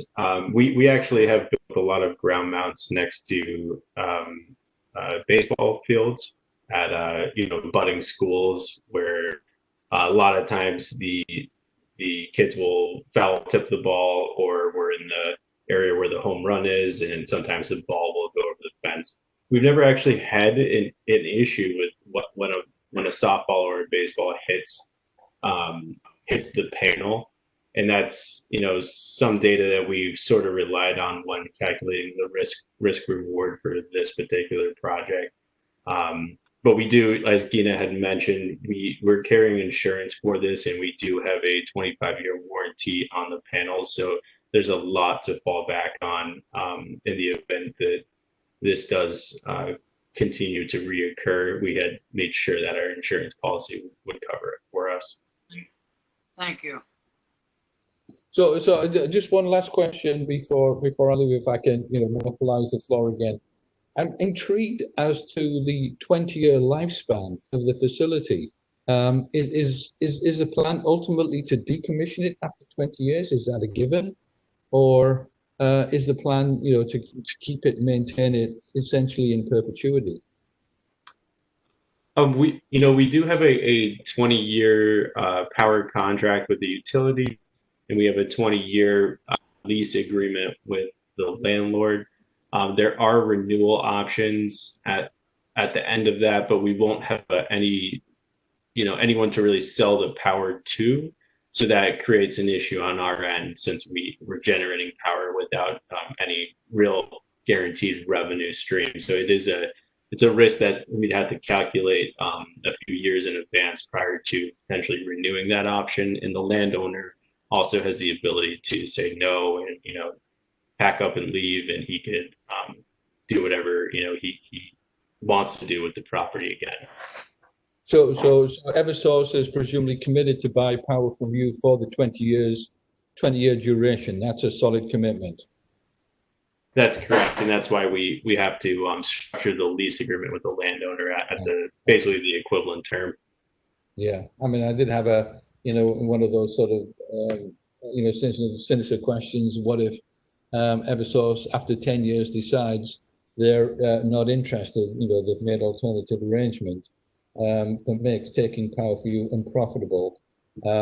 You haven't yet recovered your investment, and so you walk away from it and leave it as a boat anchor, essentially, just sitting there rotting. But it sounds like you've got a commitment for 20 years, so that would not be an issue, correct? Right. I mean, that would be a breach of contract on their end, and given that they're an investment grade purchaser of our power, it sort of gives significant surety that we and they will continue to be able to continue doing business throughout that life of the contract. Mm. Is there any, by the way, relationship with China in all of this? I mean, I did read some historical information that mentioned it was, Green Skies is a partnership with a Chinese, corporation or a Chinese outfit. I don't know whether it was hearsay or whether it was bona fide information. But, the whole concept really is security, having, Chinese investment in American power infrastructure seems to me would be an issue that would have to be dealt with. Yeah, absolutely. The Green Skies itself was created by 5 local businessmen from the town of Westbrook, Connecticut, and that was almost a decade ago. That business developed to what it is today, which is a nationwide solar development company. And they had since sold the business to Clean Focus Inc., which is based out of San Francisco, with a parent company, URE, based out of Taiwan. And that was 3 years ago. Even up until now, the company was actually purchased around 8 months ago by JLC Infrastructure, which is based out of dual headquarters in Los Angeles and New York. And they are an American-based company. So there no longer is, I guess, Chinese tie was never actually a thing. It was Taiwanese for a certain period of time, but the company has since been purchased actually after the fact. Gotcha. Okay. Thank you, you. Brian. George Renzies. Yep. George Resendiz, 5 Fairway Court. I just wanted to go back to the visualization study for a minute. If I remember correctly, when we were talking about the solar panels, I think it was stated that the front of the panels would be about 3 feet off the ground. The back of the panels were 8 feet. The fence is 7 feet. I find it hard to believe that when you look at the visualization studies, you don't see the panels over the top of the fence. There seems to be a little bit of a disparity in those visualization studies. Am I incorrect in terms of those facts? Yeah, so this is Mike Gagnon from Malone and McBrome. That's 7 feet. That's 7 to 8 feet. That's approximate at the back of the panels. It certainly is not greater than 8, but at the worst case, you may see that the tips of the rear of the panels, particularly if you're close. But through the visualizations, we are at a considerable distance. I can try to zoom in and actually show you what that would look like. And Mike, could I chime in for a minute? Sure. On the southern end, I believe there's a wider gap. Aren't the panels 30 feet from the fence on the southern end? That's correct. So there was an extra buffer there inside the fence line. That doesn't talk about so they're set back. All right. The other question I had is, being we're over on Fairway Court, I noticed that on the east side, there seems to be nothing in terms of plantings or whatnot along that east side of the fence. It's just the fence. And so, certainly from the properties that are on Fairway Court, you're going to have a view of that. And we're not that far away. We're only, 600 feet, 650 feet, which is not, you say a considerable distance, but it's really not that far when you think about it. The plantings do wrap around the east side of the fence. Do you have that photo again? Yeah, and it only goes a slight way up as it curves around. It doesn't go the full view. Well, there's existing, it wraps around to meet the existing shrubs that'll remain that we're not removing and trees that are there. Okay, that's not clear on the sketch, to tell you the truth.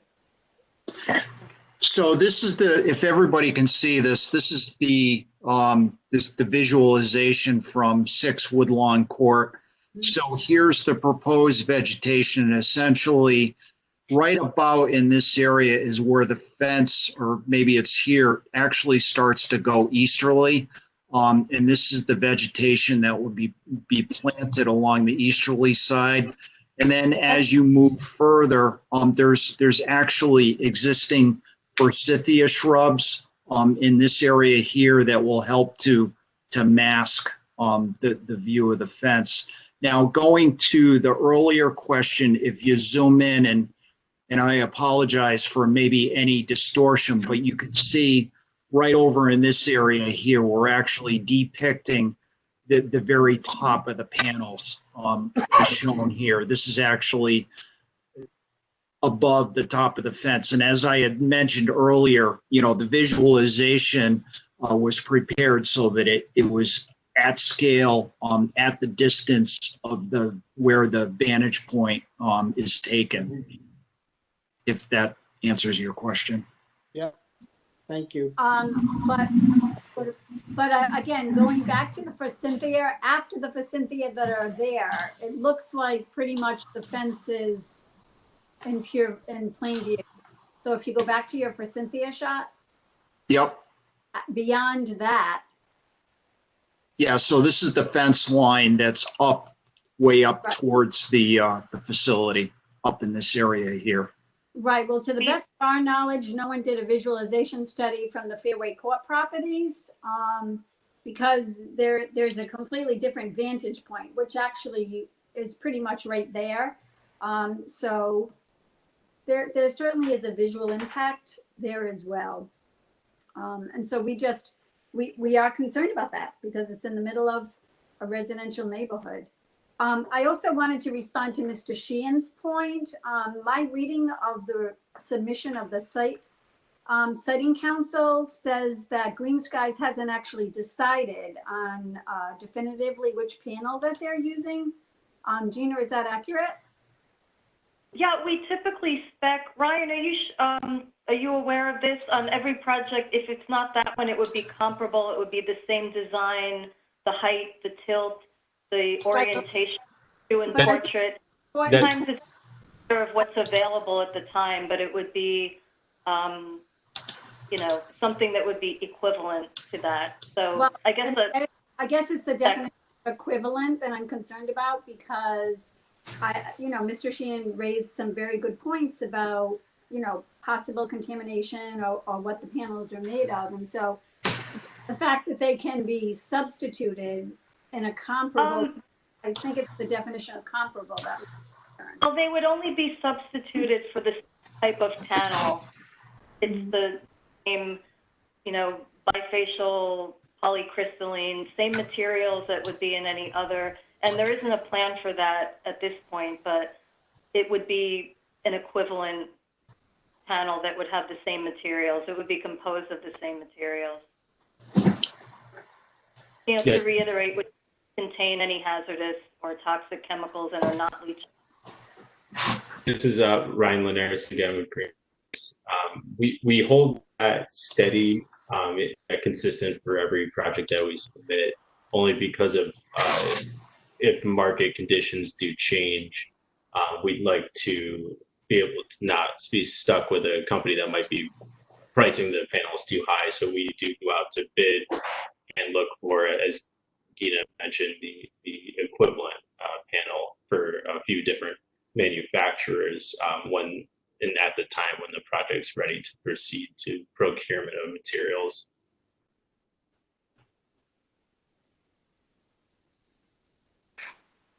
Yeah, there's no bait and switch going on. We can assure you that. Well, I mean, we really appreciate the board's opportunity or the opportunity the board has given us to address. But, I still have grave concerns about the placement of a utility scale solar facility of almost 10,000 panels. I mean, no matter how we cover it, it still is what it is. 10,000 solar panels smack dab in the middle of a residential area. And this will absolutely, most certainly impact the character of the town. And I'm not convinced that it doesn't have the potential to have a negative impact on the which is a big concern. Certainly these have been cited beyond brown sites, as Ms. Wolfman said, because there aren't enough of them around. But the EPA still recommends that they not be placed on open green fields. So, I mean, and we know that they're also doing research in terms of what it's made of. My worry is that because these have not historically been cited in residential areas, we really don't know the impact on the health and wellness of surrounding residents. And that concerns me. And the other thing that concerns me is that when we met with town officials, there was sort of a resignation in terms of kind of a hands throwing in terms of, well, there's nothing that we can do. And while I understand that the siting council is a formidable force and they are very autonomous, I also think that, you know, total surrender by the town is a little bit premature. Town officials indicated to me that they expect that there will be many more proposals. And my position is that I think we need to take a stand now to protect, you know, our cherished character of the town. And I think that we have to be more particular about the siting. There was a lot of conversation and a lot of discussion about protecting the public view, but residents are part of the public as well. And I'm not convinced that enough has been done. As I said, to the best of our knowledge, there was no one that did a visualization study from either of the Fairway Court properties. The timing of this in the middle of the pandemic is also a concern. The owner of the golf course had said that this would not be moving forward until after the pandemic, you know, had been resolved. Obviously, that's not the case, but you know, essentially we have a conglomerate and we know where the origins are, but that's not most relative. What we know is that, you know, essentially they have a job to do and they're looking for the least expensive, most economic place to put it. And certainly the landowner has understandable business motives as well.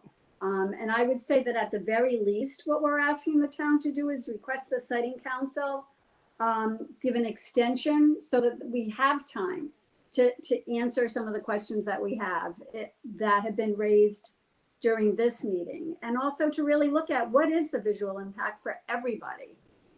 So that's what I'm respectfully requesting.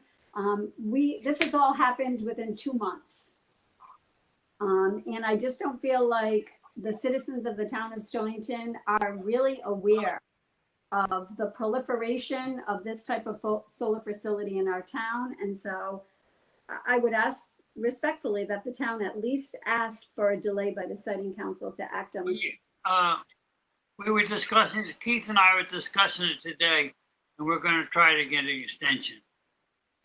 Thank you. That would be terrific. I have to go lock up my chickens. So I got to leave for a minute before they go and get them. Will someone take over? I'll be back in about 10 minutes.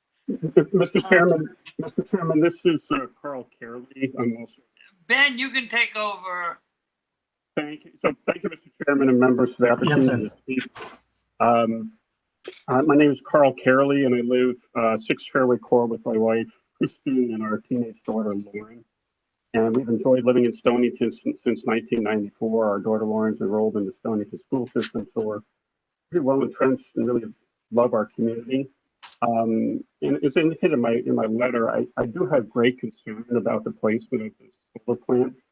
You know, I am not, just to be clear, and I think I speak for my neighbors as well, we're not opposed to solar energy. And we understand that there may be some potential revenue and other benefits to the town with this project. My primary concern is just the placement in a residentially zoned area. I mean, the mayor found a loophole, in my opinion, a loophole to place this here, but residential to me means homes and families. It doesn't mean power plants. So that's my primary concern, the placement, but I think there are also some safety risks from chemicals. I did some checking, and the majority of panels manufactured in the world today are made in China, and China does not have an EPA. So, you know, there were supposed to be chemicals in dog food and cat food and makeup, but we all know that that's, I just don't have a lot of confidence in what's actually in these panels. There are some, if I could just share my screen here briefly, you know, there is a cancer biologist, David Wynn, PhD, who has some articles. I'd be happy to forward this to folks if they'd like, about some of the challenges with chemicals in these photovoltaic cells made in most likely China. And as Ms. Wolfman so eloquently indicated in the beginning when she was talking about the costs of recycling or taking care of these solar panels at the end of the life cycle, she said they haven't been in service long enough to really know. So to me, that means they haven't been in service really to answer any of these long-term safety concerns, any potential effects about radiation. They said that high tension wires didn't give off radiation, and there are a lot of families, unfortunately, are dealing with cancer now as long-term exposure, you know, to these, basically to these unknowns that are out there. And I also do have a concern about the negative effect on home values as well. You know, in the, let me share just one other thing, which is a screenshot. When you look at how close this facility is, there's a home here, there's a home here, there's a home here. This is where I'm living right now with our teenage daughter. I don't really think that that's a lot of space. I mean, there's another slide which actually shows the homes that they're so close. This is not 600 feet. This is 100, I don't know, 150, 200 feet tops. And to me, that's, with all the unknowns of safety, that's really, really quite concerning. That this has to be put in a residential area. It just seems to me that's very, very unfortunate and inappropriate. You know, I think I just think of it, how nice this could be as an open space, as a nice nature trail or a bike path. I don't think there are any of those in the area. If this were to be, you know, save this open space and then you know, possibly move this to a commercial space. I wouldn't have a problem if it was a commercial space away from families and children. But in fact, what my neighbors' concerns, this is so rushed during a pandemic.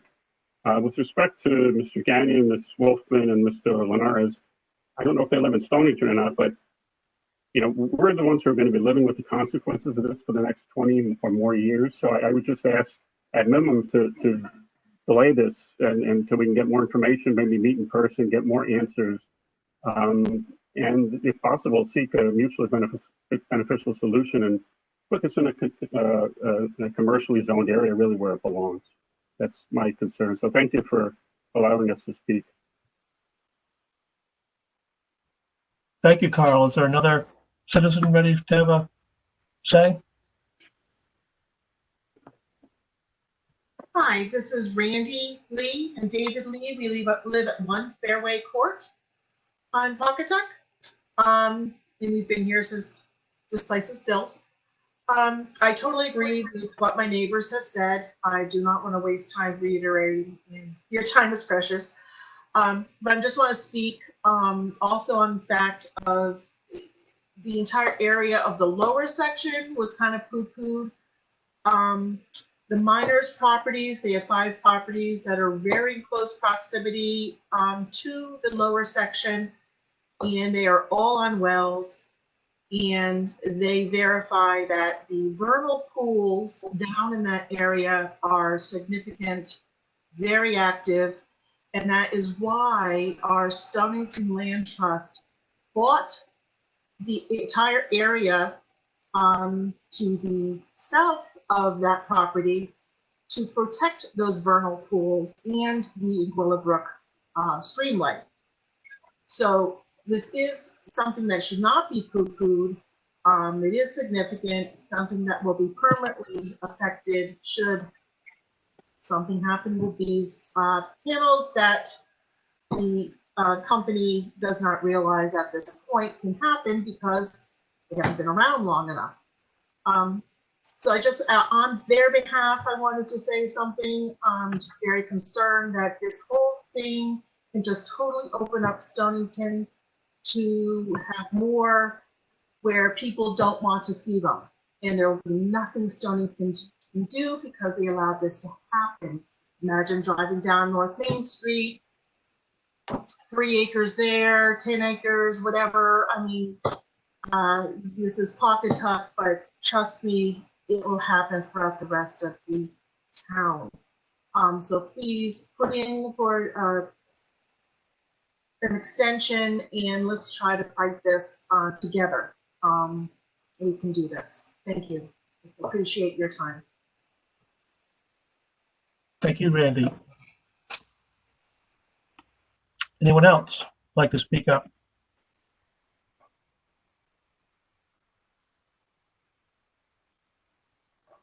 May I just have one additional question or ask one additional question? Will Green Skies put in writing that they will not expand upon their currently proposed blueprint to other parts of the golf course? I can't hear. I'm sorry, I couldn't hear you. I had said, will Green Skies guarantee and put in writing that they don't wish to expand to other areas of the golf course besides their currently proposed footprint? I can't comment on that at this time. Brian, are you still there? Yes, Ryan's here. Again, I tend to agree. There right now there are absolutely no plans for expansion, nor does the current landowner. You know, he expects to operate that new 18-hole golf course. It will require a significant amount of work on his end to even complete that 18-hole golf course and readjust it. So I can't imagine that would be something that he'd be interested in at this time. Respectfully, though, so that is a no, that you will not guarantee that they will not expand upon the current footprint. I can't. I personally can't make a exact comment like that. On behalf of the company nor the landowner. So with that thought in mind, do you guys have other plans to create similar facilities in and around Pawcatuck, Stonington, and hoping that approval of this precedent will give you, pretty much a green light to go forward without limitation? There are no plans at this time within the Pawcatuck section of Stonington to develop. I think we should just keep these comments to this sighting so we can keep moving along. We have a full agenda. I'm back. Okay, thank you, David. Thank you. Hi, my name's Kevin Torres. I live at 52 High Ridge Drive in Pawcatuck, in the same neighborhood. I'm not going to take up all of your time. I just want to put in so that it does add in. I agree with my neighbors. I don't want this in our neighborhood in a residential area for all the same reasons that they've mentioned. And I can leave it at that. I hope this would be an extended further investigation and ultimately not allowed to go forward.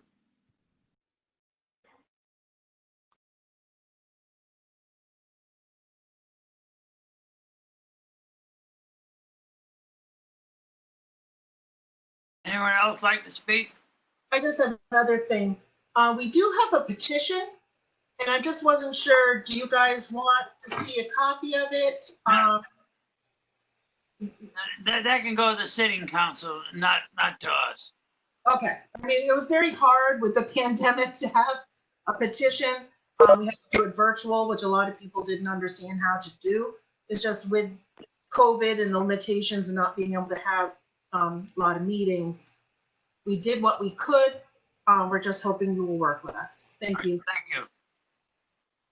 Any other comments at this time? Yes, this is Albert Chrispacker. I live at 17 High Ridge Drive. Yes, Albert. I would like to know at the end of the useful life of this project, who will bear the cost of removing all of this? Green And Skies how will that be accounted for in the beginning? Green Skies bears that cost. And in such a way? In what way would that be? Do you put a bond? Is there a bond up for the funds necessary to do that? There is surety language within our lease agreement with the existing landowner, since he had a similar concern. So we decided to hold a surety account with his ability to access capital in the event that we don't, remove the panels at that time of event, and he could allocate that capital to go remove it on his own. So that was he shared the same concern, and he requested that be in the lease agreement. Thank you. Anyone else? Yes, can you hear me? Yeah. You can hear me, right? Yes. Okay, I had a problem with the first connection. Hi, my name is John Pistolese. I live at 5 Arbor Court, Pawcatuck, Connecticut. I also represent the High Ridge Homeowners Association. I'm the president. And I'd also say that I have roughly about 27 years in the pharmaceutical industry. And I've dealt with regulatory authorities throughout my career. And Green Skies uses language like seems to be in compliance. They verbally indicated the panels contain no PFAs. Panels do not contain hazardous or toxic materials. If they would come with MSPSs. That's all vague language. It is not definitive. For one thing, the panels would not come with MSPSs. How many computers have we bought and how many boxes have we opened to find an MSPS? They contain hazardous and toxic materials. Everybody knows that. I also say the zoning board should take these, hazardous materials and really dive into them because they're inside the panels. If the panels break, they will land on the ground and go into our groundwater. That's clearly documented in a lot of the research. And I also asked Green Skies directly, the zoning board asked where the panels are manufactured. Another vague answer. My question is, where were the panels manufactured for other projects that you installed? And that's a question. We've purchased panels throughout the world. Right now, our number one provider, just based off cost and high efficiency on wattage, is the Canadian Solar. It's our understanding that where they manufacture those is in Canada and likely in Europe and potentially in Asia as well. But I can't make a definitive response to that as to exactly where the panels are going to be manufactured when we go procure them after the project has its permits and we're in a position to actually go procure. We're not sure, if it will be Canadian Solar, so we can't make a firm commitment to that yet because the market could change. Right, but I mean, even if you say Canadian Solar, that could be, I'm going to call it a distributor or maybe a manufacturer, but those panels could be made in Asia. Is that correct? Potentially, yep. The Asian manufacturers do have high quality products with a high efficiency rate. Yeah. We can talk about high quality product because they may make a high quality product, but there's a history of polluting the environment over there that is amazingly strong.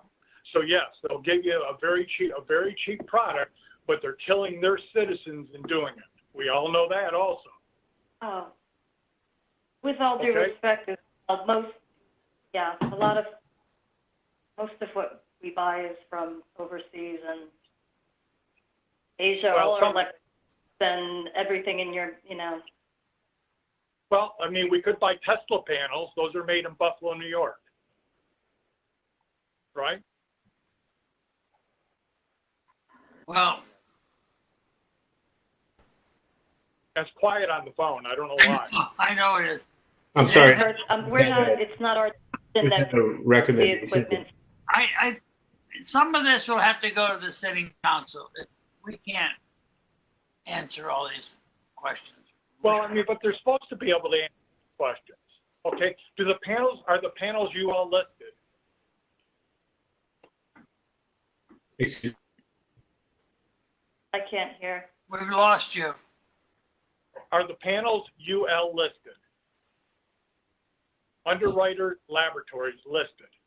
If you look in, you can look in the electrical drawings that are in Appendix B, and it provides all the certifications for the panels that are specified and all kinds of information. There's a spec sheet that you can review, answer many of. Very simple question.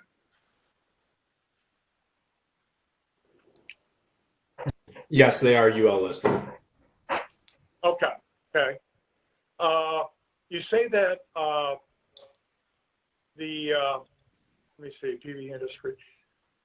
That you say these panels do not contain any hazardous or toxic materials. My research indicated there's a host of toxic materials inside these panels. How do you, bridge that gap? What's the definition of hazardous that you're using? Well, toxic is I mean, those are EPA registered materials.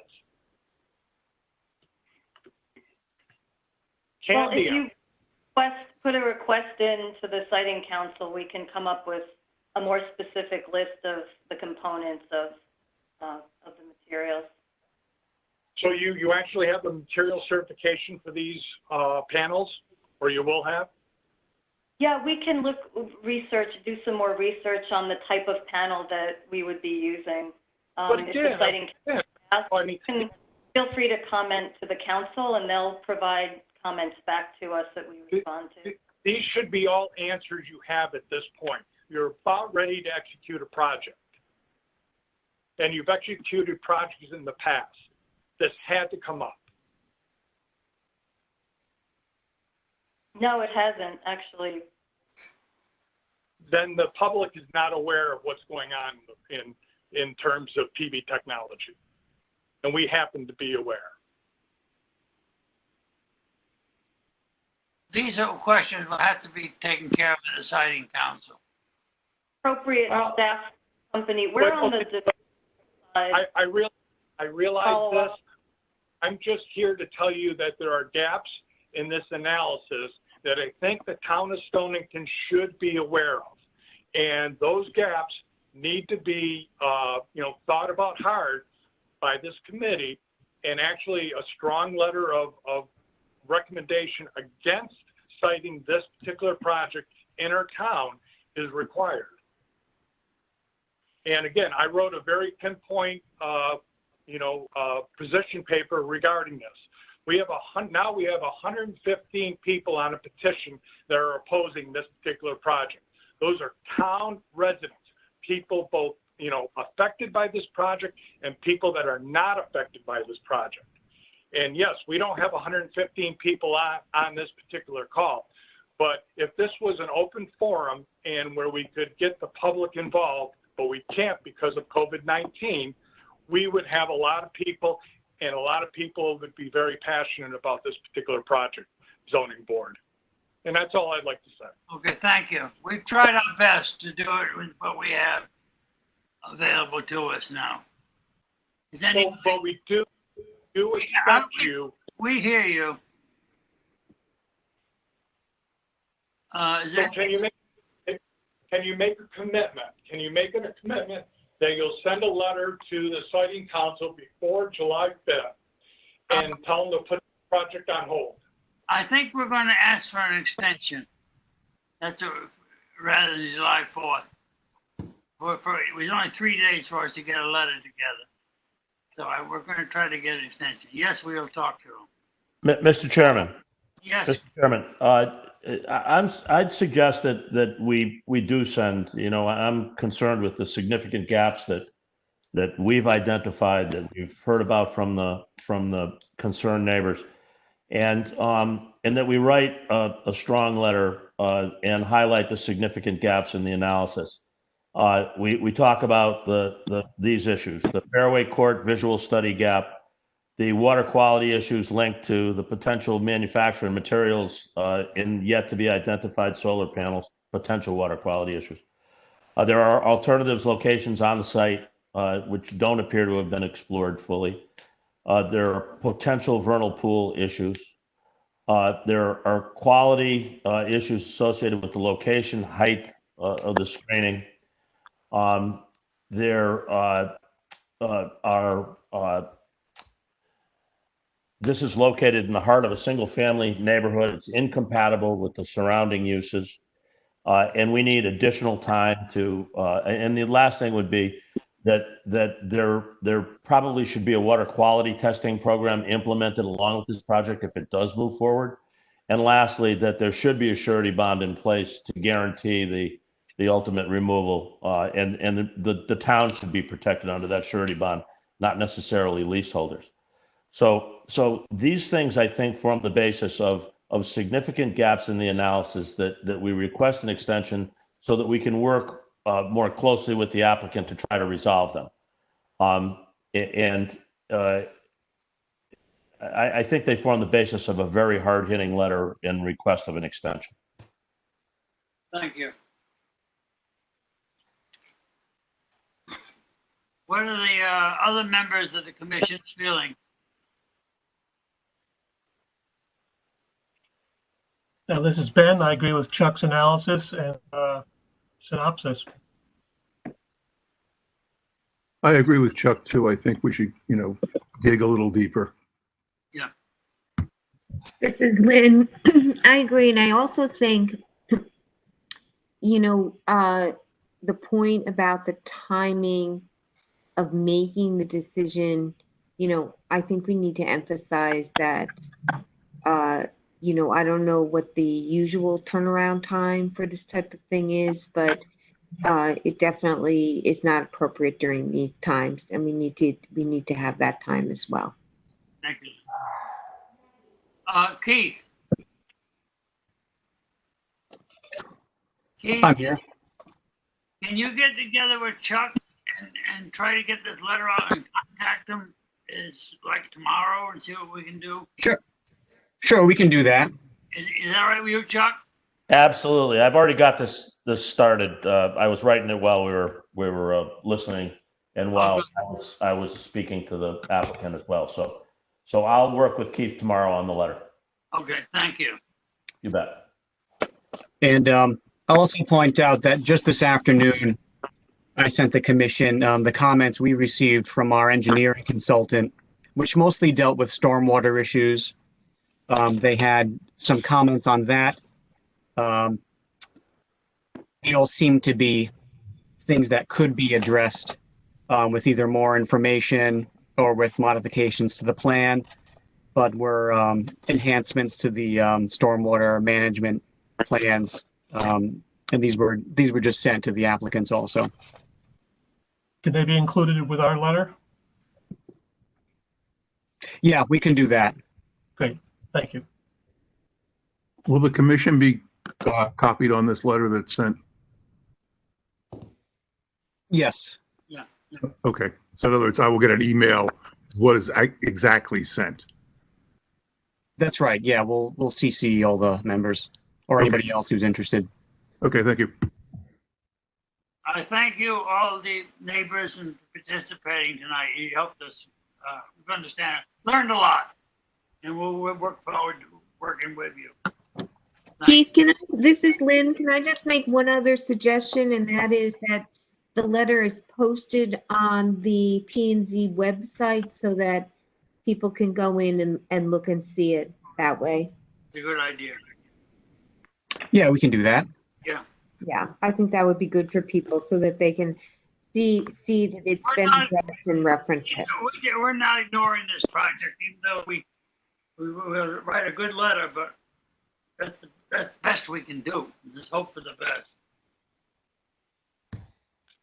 Thank you. You want to take a break? You want to keep moving? I vote for keep moving. Okay. Keith. Sure. Well, going to our administrative review items, we've got item 4D1, 20107 ZON, Horses Healing Humans, Jeremy Ostrout. Zoning permit application for construction of a 22 by 48 greenhouse structure, 340 New London Turnpike, Assessor's Map 138, Block 3, Lot 1, Zone GBR 130. So for those of you unfamiliar, Horses Healing Humans, they're a nonprofit organization that offers equine assisted therapy to people with physical, cognitive, and emotional challenges. The site was given a special use permit by the commission in 2015 to operate there. What they're proposing is a 22 by 48, 22 foot by 48 foot greenhouse, about 75 feet to the southwest of the existing house and office building. It'll be used as part of the organization's therapeutic programming, along with the organization, the Lighthouse, which has a similar mission.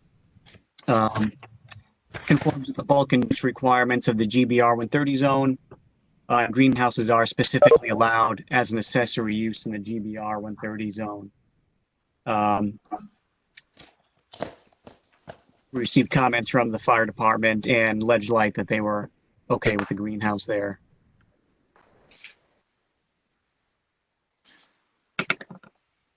Any comments on this application? Do I hear a motion on this application?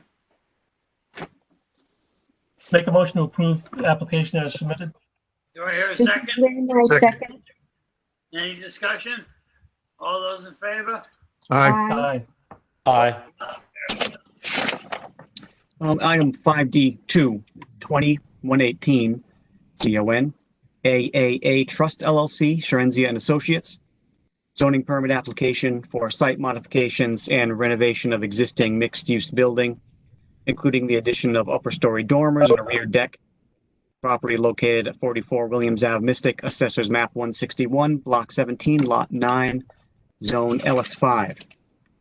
This is the building that is the old location of Windjammer Liquors. There's an existing apartment on the upper story. There's no specific use identified for the commercial space at this time. And the upper story will still remain one dwelling unit. What they're looking to do is expand the roof line on the third floor with shed dormers that allow for some additional living and in attic space. The commercial space won't be expanded. As far as the site modifications, they're adding 2 parking spaces where some of the grass is back there, removing the existing shed, and they're adding some landscaped areas. The application conforms to the LS5 zoning district. It's in the Fema AE flood hazard area.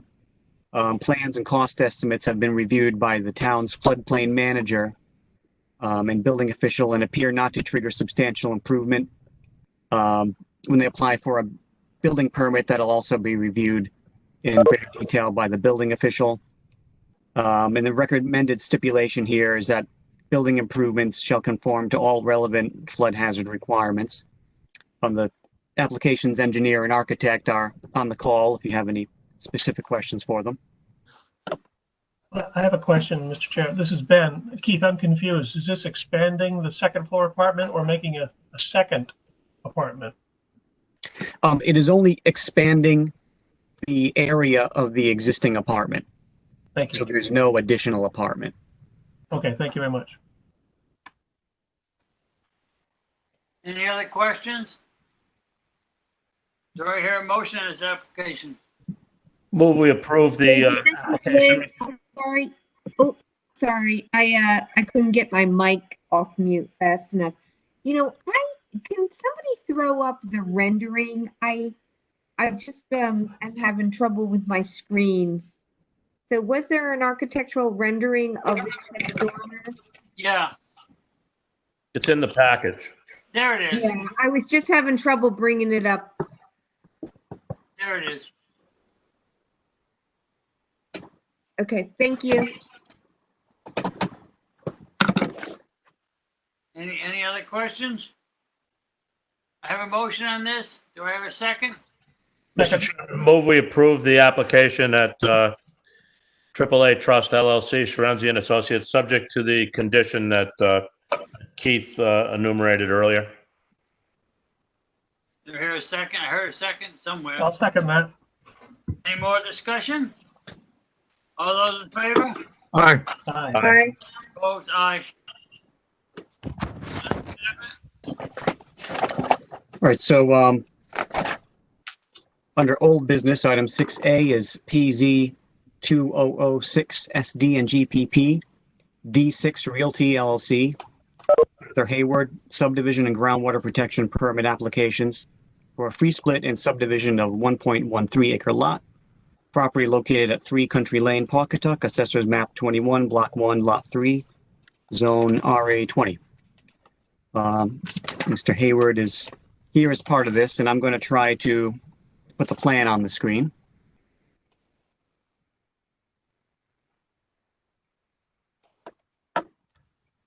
And, bear with me here.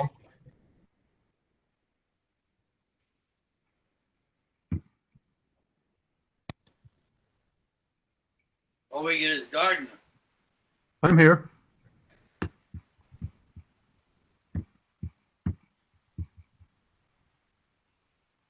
I'm here. Yeah, that's all we got. You said the plan.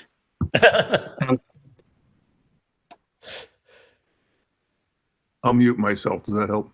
No, it's fine. I'm getting there.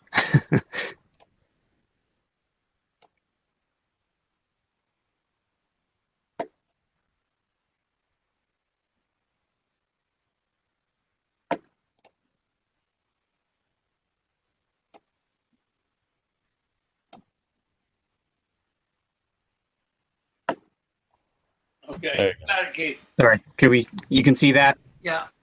Okay. So I'm going to try to zoom in a little.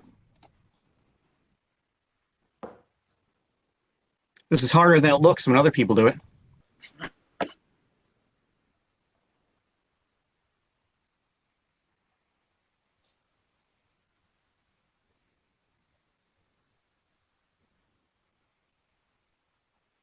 Okay.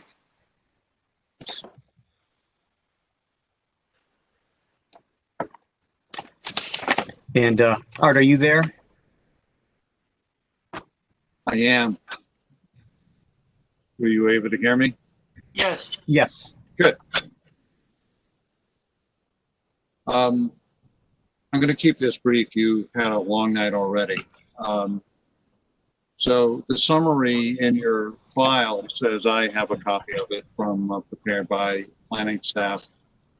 It's a piece of property that's located in Country Lane and adjoins the golf course, Elmridge Golf Course. There's an existing house. What we proposed to do was to do a free split, and then which is allowed by right, and the subdivision of one additional lot. There are 2 rear lots. We received approval from the Inland Wetlands Commission to locate a driveway. There were no filling of wetlands required. And it's pretty, very unremarkable. Actually, it's a site, 2 houses plus the existing house. It's in the open space. We require or requested fee in lieu. We've had a licensed appraiser do an appraisal, which I will be sending to the staff later. I really don't think there's much more to say. actually. I have a question. Yes, sir. My name is Ben. So the driveway is sticking to the, I think it's the north side of the property? That's correct. It's a separate entrance than the original house by the road? That, well, that's a sort of a U-shaped driveway. Its opening is actually in part where part of the driveway for the original house is. Oh, I see. Okay, thank you. You're welcome. Any other questions? It's twice, it's double the size lot, or rear lot, correct? That's correct. They have to be either double the area or 60,000 square feet, whichever is greater. And these have to be 60,000 square feet or greater. Any questions from the commission? One quick question, Mr. Chairman. Chuck Sheehan, will this involve an easement because it'll be a single driveway serving both rear lots? Yes, it will. There'll be a right-of-way and easement granted across lot number 3 to the rear lots. So lot number 2 would have also an easement across that portion where the driveway splits and serves the house to the southwest corner. So there'll be an easement across the driveway from Country Lane up to where it splits, and then one would go to one house and the other would go to the other house. I see that. Very good. I want to compliment you on these plans. That I think you did a great job in a small space of detailing all of this, and that it's very easy to read. Thank you. Thank you very much. Any other questions? Do I hear a motion on this application? Mr. Chairman, if I could put in here, we did get comments after the report came out, positive comments from both the town's engineering consultant and Ledgelight Health District. So no outstanding issues there that were mentioned in the report.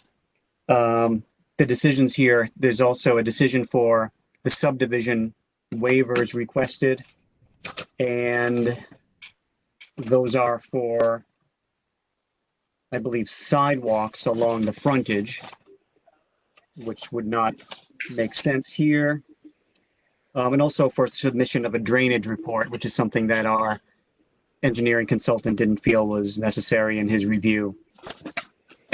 There's also, it looks like I wrote it wrong in the report here. It's a groundwater protection application, not a coastal area management application. Another one of the votes there, and the subdivision itself. We have 7 recommended stipulations that were listed in the staff report. We don't need number 1 anymore. There were 8. We don't need number 1 anymore, so now we're down to 7. I can summarize that if you want, or maybe you're already familiar with them. No, go ahead. Just what's listed as number 2, but would be number 1, is that final plan shall include new street address and assessors not lot numbers assigned by the town.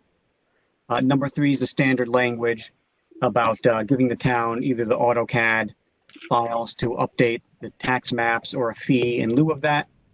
Number 4 is the standard language about the fee in lieu of open space that'll be due to the town and the lien that's necessary for that. Number 5 is the requirement for an erosion and sedimentation control bond, just to guarantee that there won't be any issues when this is constructed. Number 6 is right-of-way easements for the shared driveway, to record those along with the final plans. Number 7, the proposed shrub shall be selected and installed under the auspices of a wetland scientist, which was something the application stated. And number 8, a specific thing, just that the steps in the stoop on the southern side of the existing house shall be modified to conform to the new side setback requirement prior to the recording of final plans. The way the new property line is drawn, the steps will infringe on it a little bit, And the applicant has said that there's enough room where they can cut that back prior to this being done.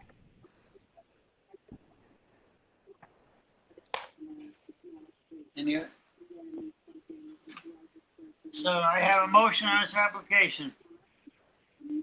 Do we have to move the waivers first, Mr. Chairman, or can they be included with the motion to approve?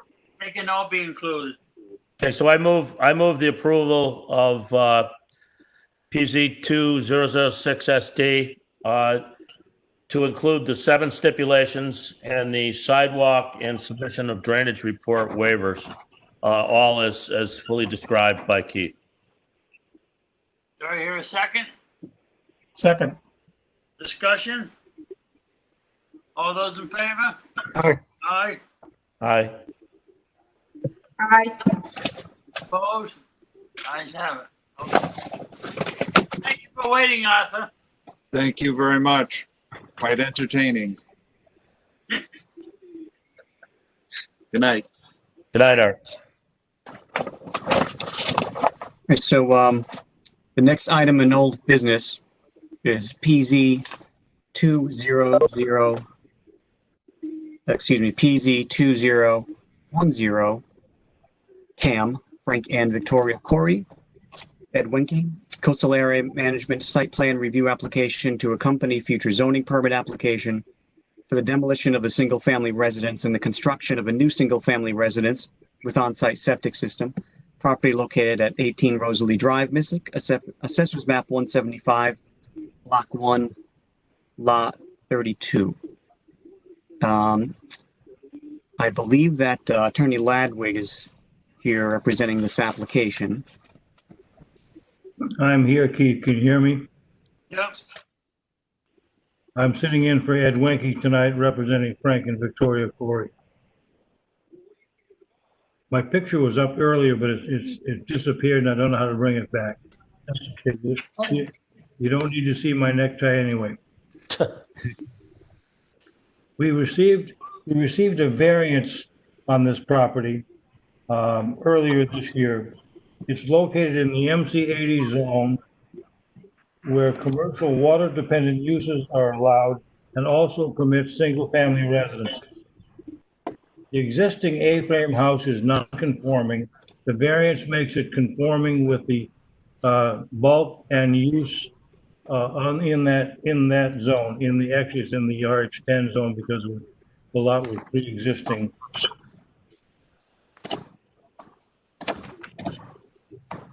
The current structure does not comply with the Fema requirements.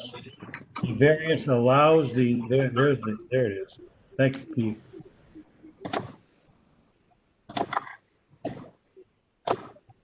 The newly designed, the FEMA requirements, basically this house is going to be rebuilt and it will be made FEMA compliant, which will make it safer for the neighbors.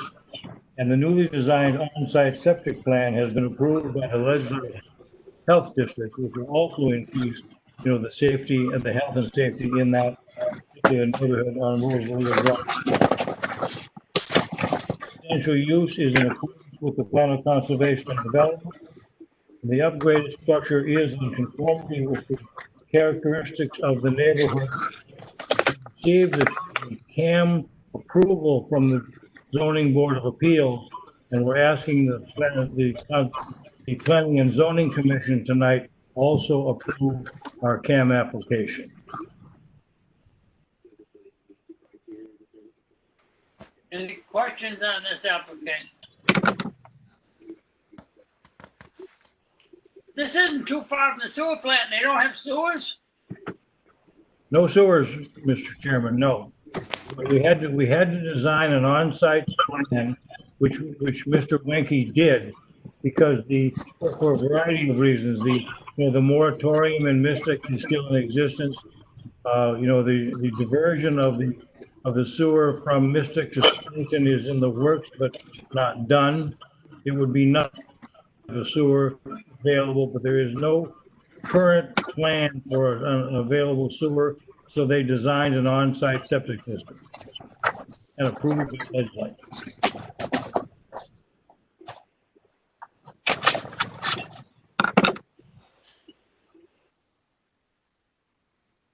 And Mr. Chairman, this is Keith Brines. Yeah. After the report was issued, we did get comments from our engineering consultant that only had a very minor comment that there should be a note on the plan about a statement regarding pre and post development stormwater rates and volumes. So one of our recommended stipulations here is just that the final plan shall be reviewed to the satisfaction of the town's engineering consultant, just to tidy that up.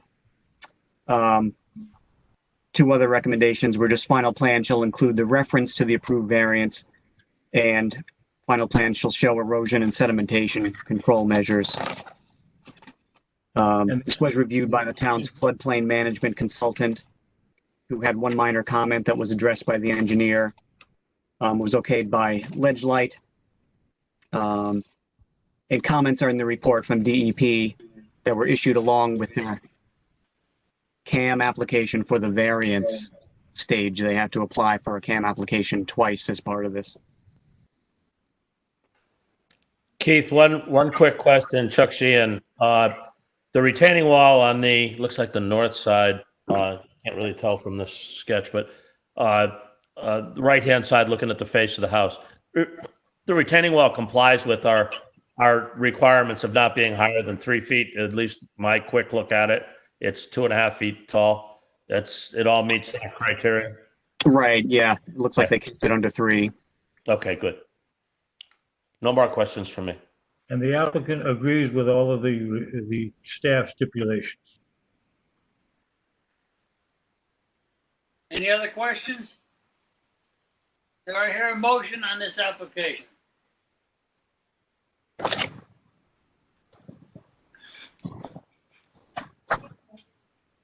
I'll make a motion to approve this application, including the CAM. Do I hear a second? Second. Discussion. All those in favor? Aye. Aye. Lynn, you there? I'm here. Yes, aye. Sorry, I'm trying to get to my mic. Thank you. All opposed? No. Ayes have it. Application approved. Thank you. Thanks for waiting, Ted. Thank you, Mr. Chairman. Commission members, thank you very much. Thank you, sir. Okay, Ben. That's it? No more old business? And no more old business. All right, moving to our public hearing. Pursuant to the general statutes of the state of Connecticut, revision of 1958, and all amendments thereto, and pursuant to the zoning regulations for the town of Stonington, Connecticut, the Planning and Zoning Commission hereby gives notice that we'll hold a public hearing on Tuesday, June 30th, 2020 at 7 p.m., well, 9:37 p.m., by virtual meeting on the following application. PZ 2007 SUP 30 Extrusion LLC. S. Sharenzia, special use permit application for the construction of 2 mini warehouse storage facilities with associated parking, landscaping, and drainage. Property located at 30 and 40 Extrusion Drive, Pawcatuck, Assessor's Map 36, Block 4, Lots 2D and 2E, Zones M1 and RR80. Seated at the public hearing tonight are myself, David Rathman, Chuck Sheehan, Lynn Conway, Gardner Young, and Ben Filbert. We'll hear from the applicant first, then anyone like to speak in favor, anyone opposed, and then any general comments, and then we'll hear from the staff. Mrs. Sharenzia, are you there? I just had to unmute there. Thank you, Mr. Chair. Thank you. Go right ahead. Keith, if it's acceptable, I'm going to share the contents on my screen. Sure. Okay, see if this works. Yep. Yep, we see it. Great. Give me 1 minute. Just got to pull something up. Okay.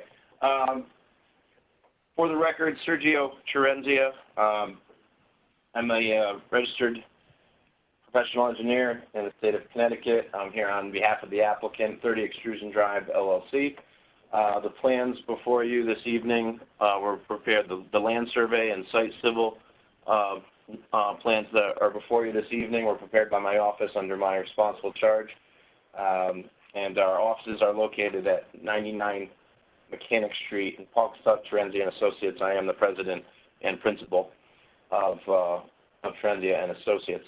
With me tonight, all remotely, my client, representative from 30 Extrusion LLC, CJ Barty. He'll be available if there's any questions specific to the business operations for the mini storage. Also with me tonight is Holly Beckman, landscape architect, and Julia Leeming, who is the architect for the project. The screen that I have up right now just gives you a general site location map. The property is located off of South Broad Street, located on Extrusion Drive.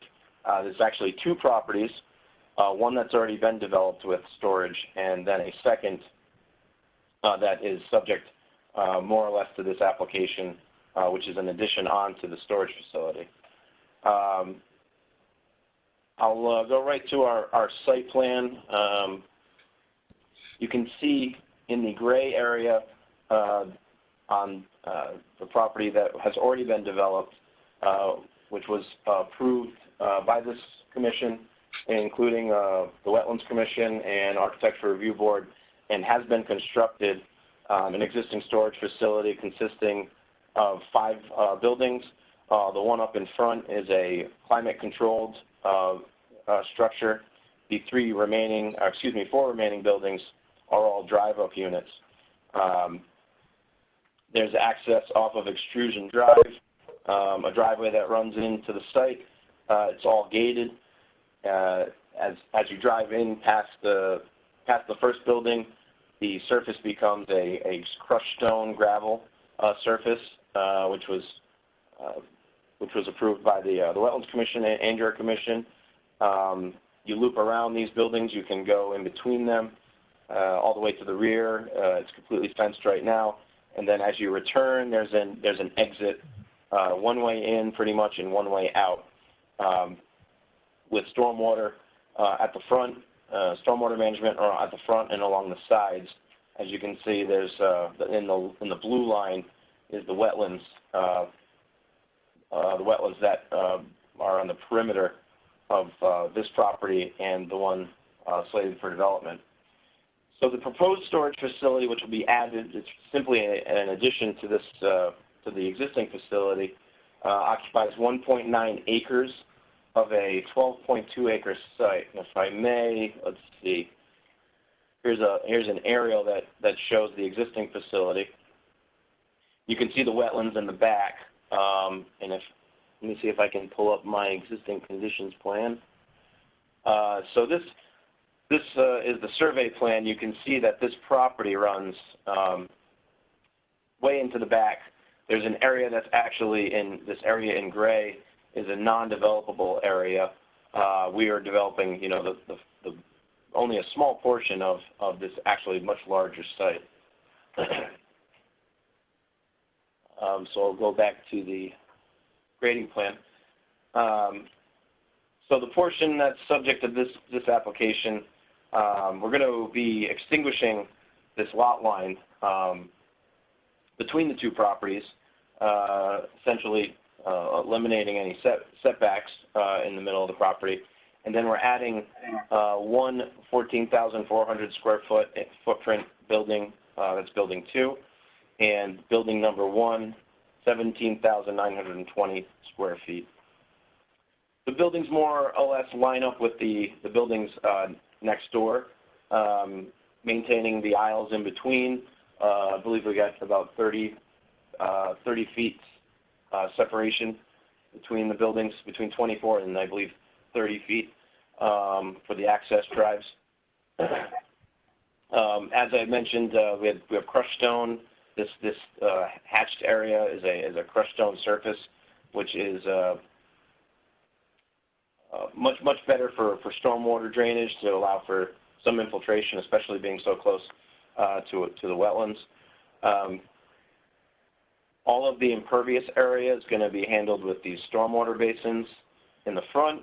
We pretty much continued the same type of design that we did on the adjacent parcel, and with the exception of this drive running through, carried the stormwater basins up along the front of the property to the side along Constitution Ave, collecting it in drains, and then also a large sand filter in the back so that everything receives the appropriate both water quality and quantity treatment that meets stormwater standards for Connecticut, and we don't increase any of the peak development discharges to the wetland. So this has been reviewed by the town consulting peer reviewing engineer, has gotten approval through Wetlands Commission, and meets all the environmental criteria in order to make sure that we don't create an adverse condition for the adjacent wetlands. The landscape architect Holly Beckman, in her portion of the presentation, will give a little bit more, embellish a little bit more on the landscaping that has been done in these areas, so to make it mostly aesthetically pleasing, but also to embellish the stormwater management aspect of the site. We are located in a town zoning M1 and RR80.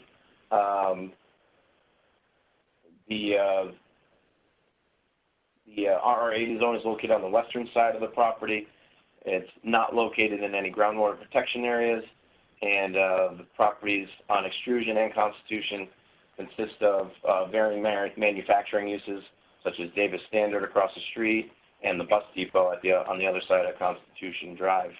We're going to meet all the bulk zoning requirements without any need for any variances, including the maximum floor area ratio coverage, given the size of the lot, and we're confining most of the development to the portion of the upland on the site that's already been disturbed, and we are still managing our stormwater accordingly.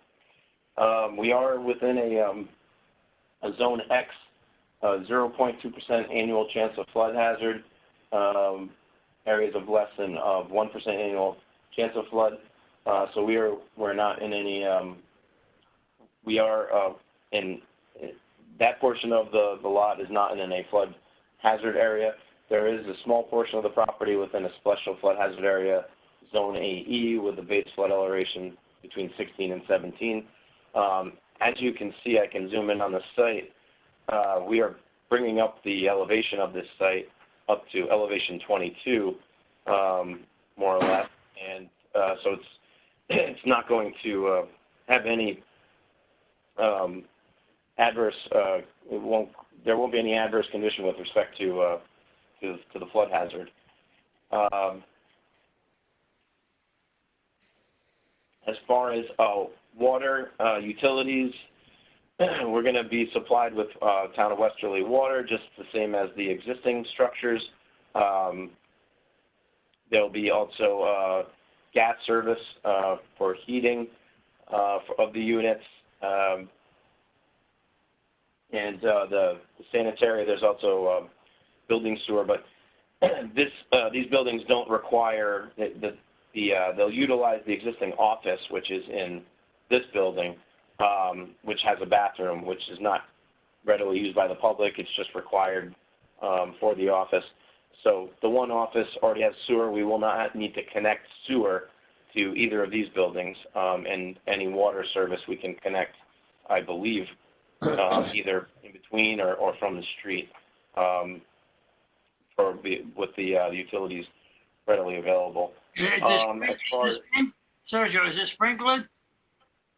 Yes, we are going to be sprinklered, yes. Yep. So you'll need water for that. We will need water for the sprinkler system, correct. Yeah, I believe the buildings are over a certain square footage where sprinklers are needed. Traffic to these units, most can attest that they do not have a lot of traffic. People coming to visit, come to visit their belongings periodically.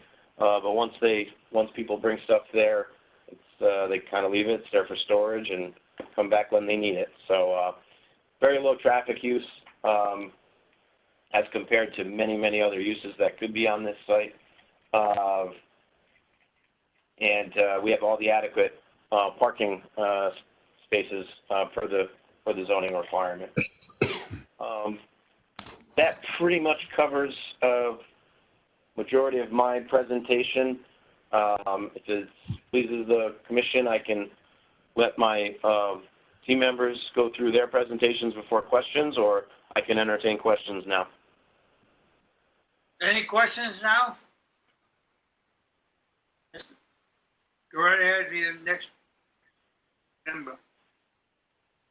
I believe Julia Leeming, I think we're just going to go over just really the structures are pretty basic and match the existing, but she can give a short synopsis of just run you through what the buildings are going to look like. Sure. Thanks, Sergio. Do you mind switching to the rendering image instead of that one? I think that's a better, I have it on my screen too. If you don't have it up, I can share my screen. Is it the landscape rendering one? Yeah, it's the one where the roof is blue, the walls are white, and then all the trees show. You may want to share yours. It might take me a minute to pull it Figure up. out how to share my screen.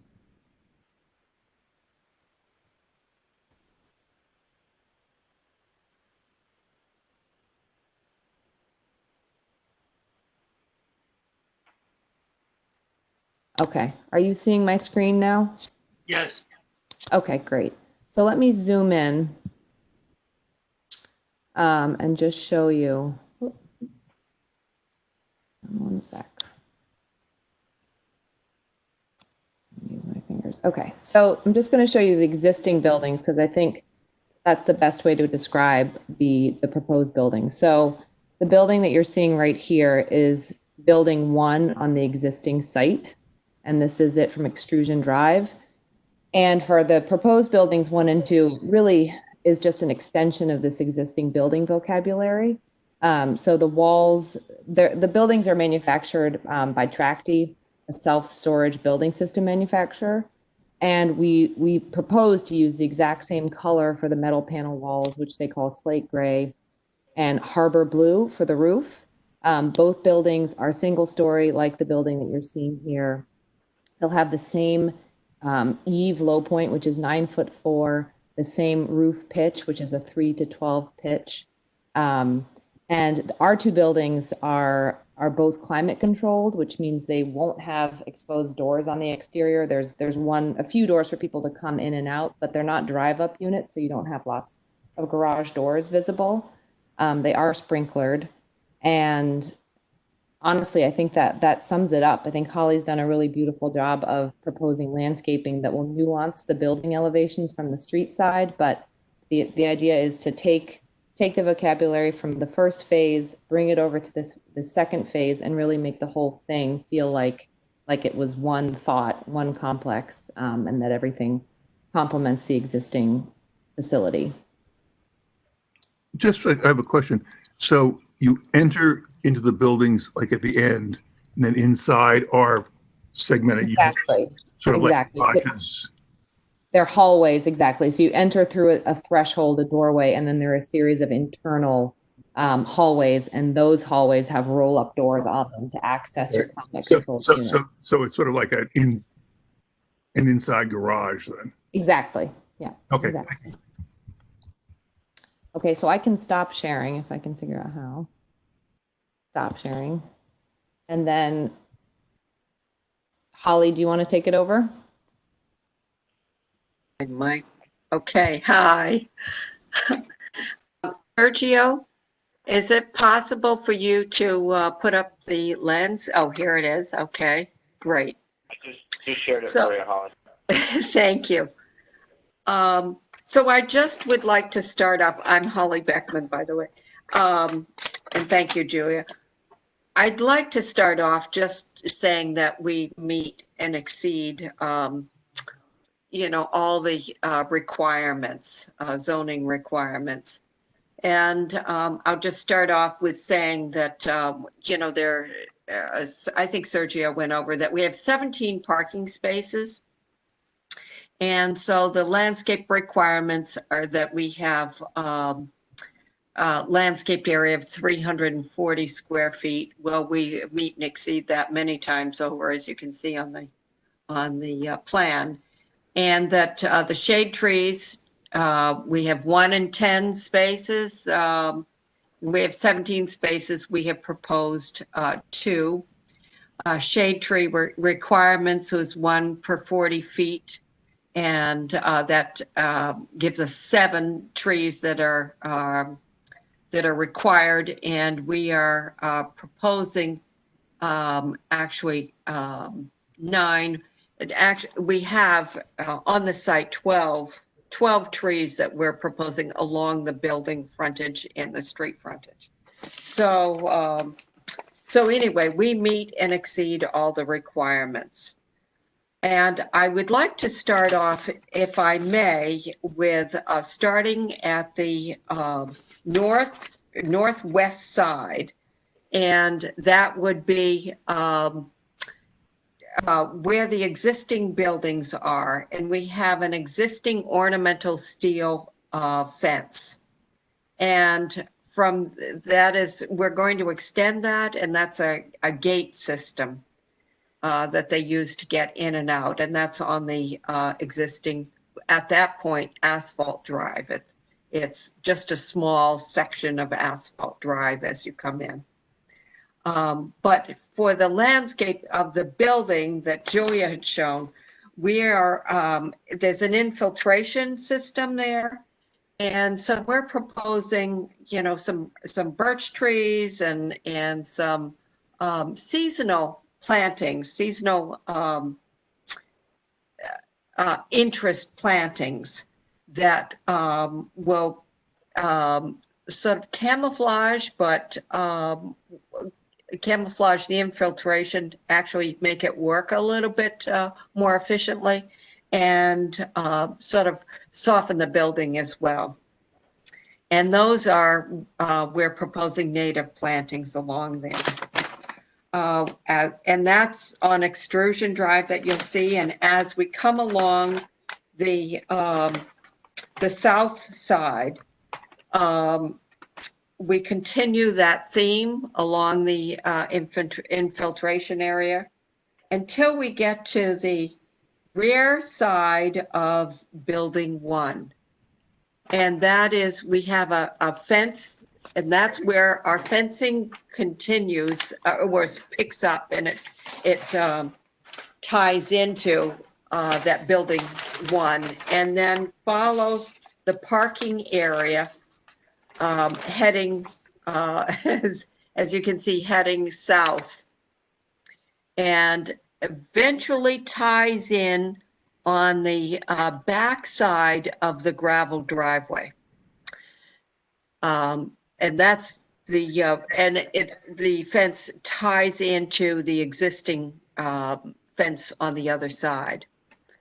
I have street trees that we are proposing along the parking area, and that will meet the town requirements. Oops, sorry.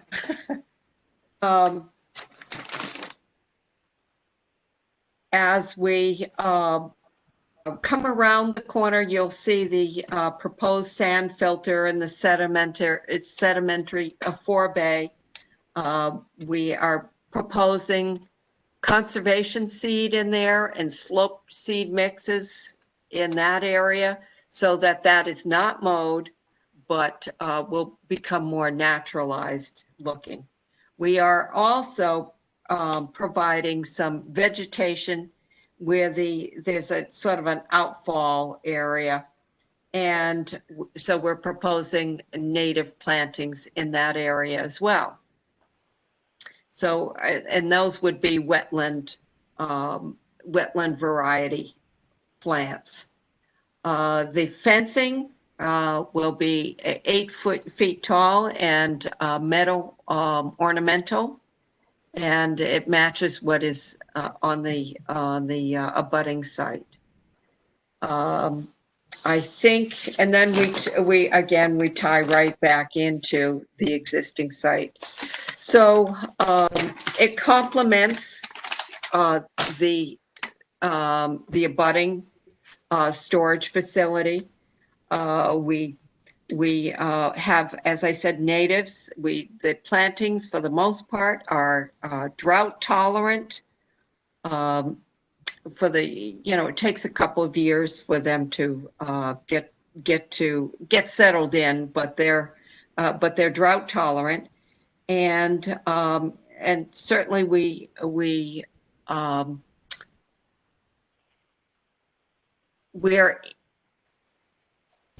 trying to make it as native as possible and bring the wetlands vegetation on up towards the site until we get to the gravel driveway.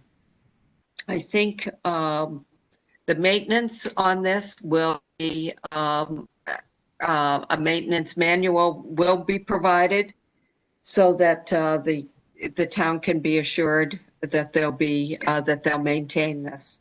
And I think from there, I will take any questions that people have. I can go through the plant list if you would like, but I'll take questions because I know it's been a long night. Any questions at this time? Yeah, this is Ben. Will there be outside lighting? Sergio, we're not proposing any, but there may be security lighting on the building. There'll be. Can you all still hear me? I just want to make sure I'm not muted. Yes. Yeah. So there'll be lighting just on the building. Let me see if I can pull up that plan here. Yeah. Just give me a minute.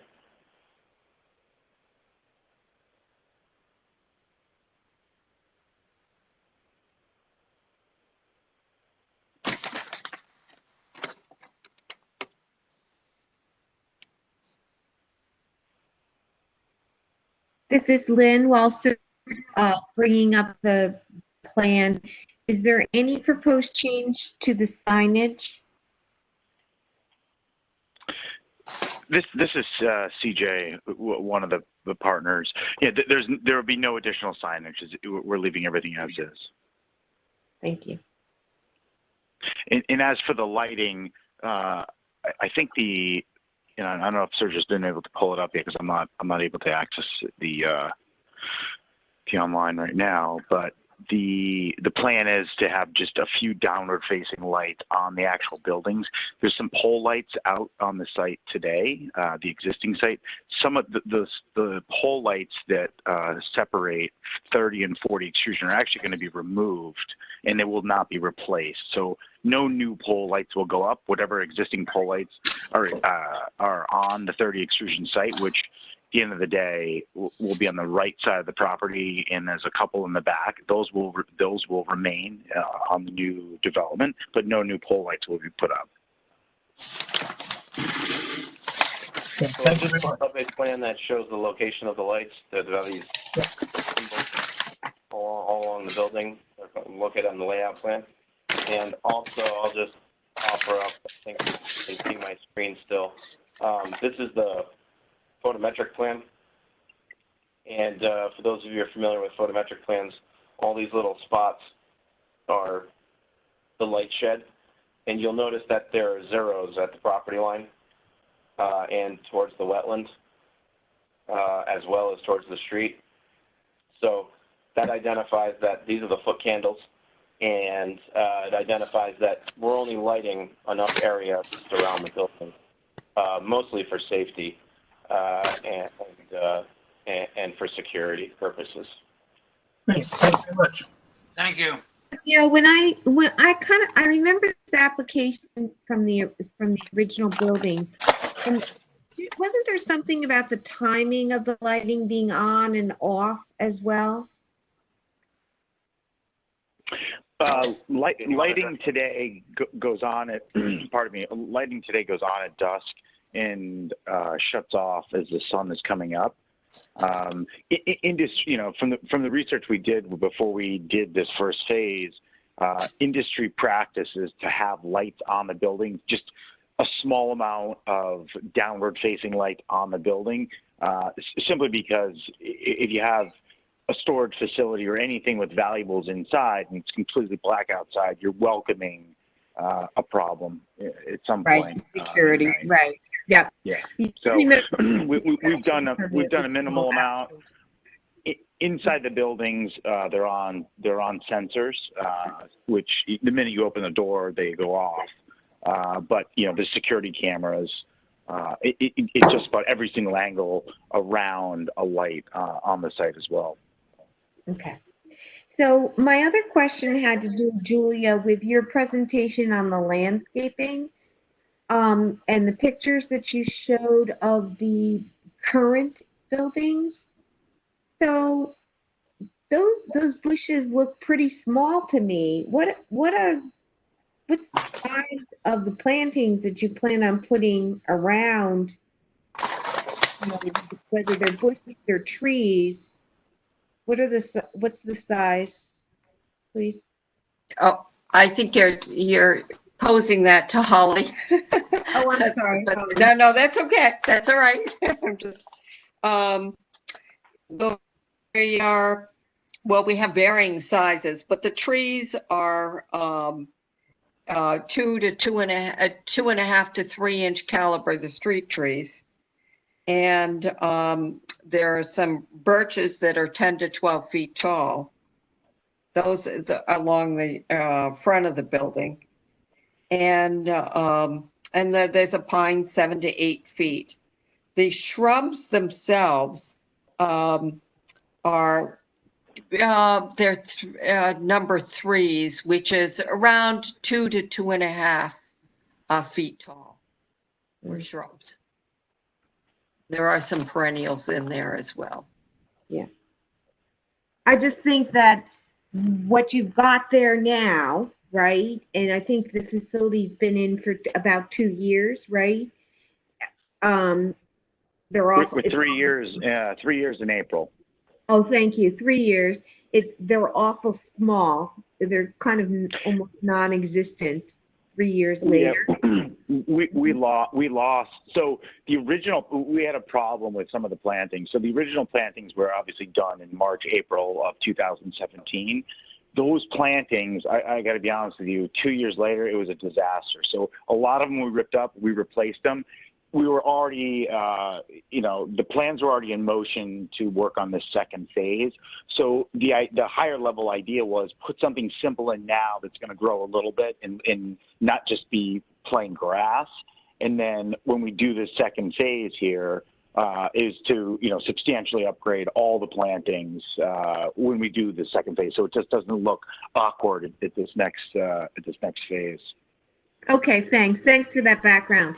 Yeah, because I just think that it's a great use of the space, but I do think you can do a lot with the plantings to make it just a little bit more, just more interesting. Let's put it that way. Yep. Of course, we actually moved some additional trees around, and we moved some stuff around when we did this replanting, and some of the larger trees in the front have taken very well, but now we'll do a much more substantial planting once we do the second phase, back on the first phase. Okay, thank you. It's so nice. Replanting, I should say. It's so nice to get it successful, and you're going along so well. Thank you very much for that. Mr. Chairman, a question on the water infrastructure. They mentioned that it's going to be sprinklered, the new buildings. Are the old buildings sprinklered as well? CJ, do you want to take that, or you want? Yeah, the first phase and the buildings are not sprinkled, and it's just simply because the size. the size of the actual buildings. This next phase, the buildings are going to be a little bit larger, which is going to require the sprinklers. Both of the buildings will be sprinklered, but because of the way we designed the first phase, they were not. So are you saying that you're going to have to retrofit the existing buildings as a result? No, the existing buildings will stay as they are. Just the newer buildings are going to be just larger in the overall square footage under the roof, which is what's going to necessitate the sprinklers. Are there any water tanks or subsurface pumps or anything like that are going to be necessary to get the fire pressure and volume that you need for buildings this large? As of this meeting, no, there are not. And to be totally frank with you, there's never been any discussion of any sort of tanks or any sort of additional pressure needed to sprinkle those buildings. Have there been flow tests? Have there been flow tests? See that you have. We've engaged an engineer, and I believe the town of Westerly for that. Sergio, I'm going to let you talk to that really quick. I don't know if the final study came out. Yeah, so the town of Westerly requires that they have their engineer who holds the model for all the wet water in Westerly, the water system in Westerly. They're C&E engineers, Tom Nicholson. So we went through a process with the town of Westerly of filing this application with them, identifying what our fire flow requirements were, and then he runs his models and identifies what the requirements are and if the system can provide adequacy. We don't have the results of that report yet, and I'd be happy to condition this approval upon that study, a verification of that study. Just the timing of such, we submitted beginning of last month, I think it was, but there was questions on if additional hydrants were needed. The fire chief just got back to us, I think, last week, and identified that there is adequate hydrants on the street, being on Constitution Drive and right in front of our facility. So we have adequate coverage there for hydrants. It's just a matter of if we have enough pressure and flow to satisfy the fire flows for the sprinkler system, which we should get verification on, I'm assuming, relatively soon. Just anecdotally, you have Davis Standard, which is a very big building across the way, and my conversations with Mr. Brines is that there really hasn't been any issues with any buildings in this area with respect to adequacy of water pressure and flow. That does not mean that our study may come back where it may need booster pumps or extra tanks, but it's unlikely that it will. And if it does, we will make the appropriate changes to our plans to, or I should say, modifications, upgrades to whatever's needed for the water system. I just think real quick though, at the onset when we were planning this project, Westerly Water didn't express any initial concerns that we would need additional pressure or the system was not adequate enough to service what we were going to be proposing. And let me just jump in and add one piece of information. I raise it just because if you have to bring back, if you have to install tanks, I think you'd have to come back unless they were subsurface. So, I hate to see you have to do that, but let's let them run the hydraulic model. It's typical that the water companies would run the hydraulic model. It's just no different than it is anywhere else in the country. So if it's not done, it's not done. Let's have to wait and see. But I think if you're going to have any kind of a surface tank outside, you'd probably have to come back. Agreed. And again, they didn't express any concerns when we contacted them initially, and as they've gone through their process, they haven't had they've made no mention of any issues that they were going to foresee. That's great. It's probably unlikely. Thank you very much for the answer. One piece of information, which is that the threshold for the sprinkler requirement is 12,000 square feet, but an alternative needing sprinklers for these two buildings would be to construct a fire barrier, so essentially a fireproof partition to make the buildings, each side of the building, smaller than 12,000 square feet, which is easily doable with the size of the buildings that we have. So there is a plan B if we do have an issue with the water pressure. Good workaround. Thank you. Any other questions? Anyone else like to speak in favor of this application? I don't think anyone else is around. Anyone opposed to this application? Colleen, any general comments? Do I hear a motion to close the public hearing? Keith, don't hit that. Keith? Yeah, well, there's no zoning issues with this application. We received comments from various departments. ADRB reviewed this, approved it as presented. They thought it was a good extension of the existing site. As Mr. Sharenzia mentioned, Pawcatuck Fire District said he didn't feel there was a need for any additional hydrants. As far as the recommended stipulations here, there were 6 listed in the staff report. I can go through these if you Yeah, for the record, please. Yeah, number 1 was that the applicant's design engineer of record shall provide inspection services and to certify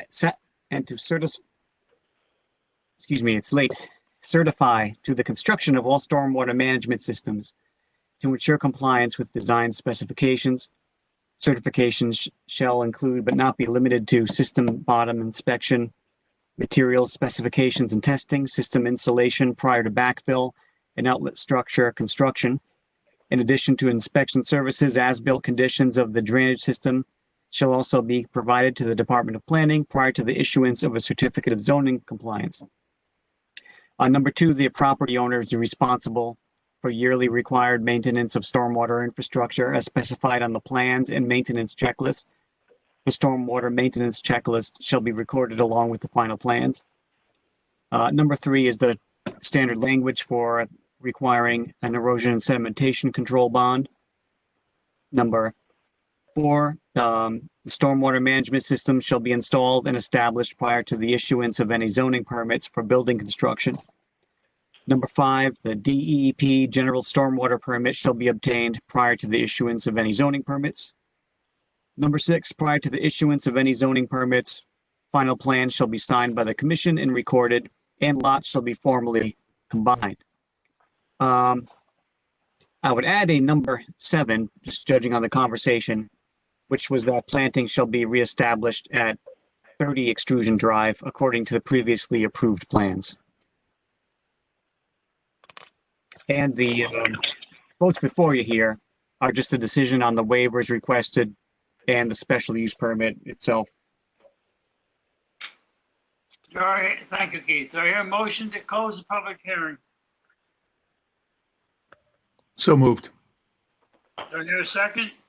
Second. Discussion?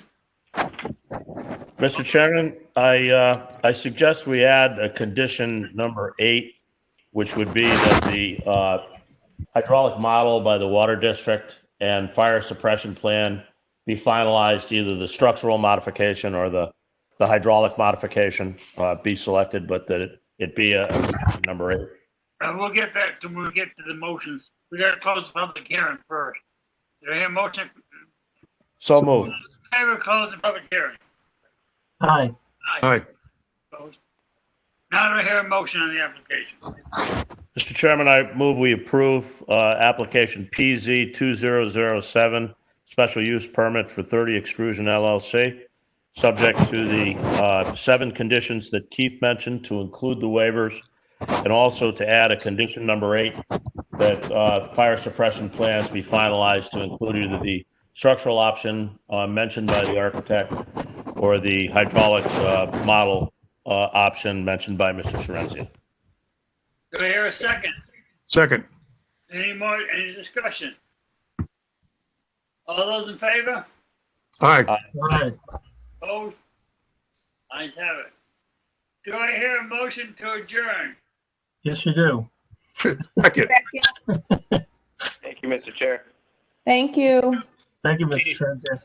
Hey, Keith, can you stay on the line a minute, Keith? Yeah. I just want to coordinate how we're going to link up tomorrow.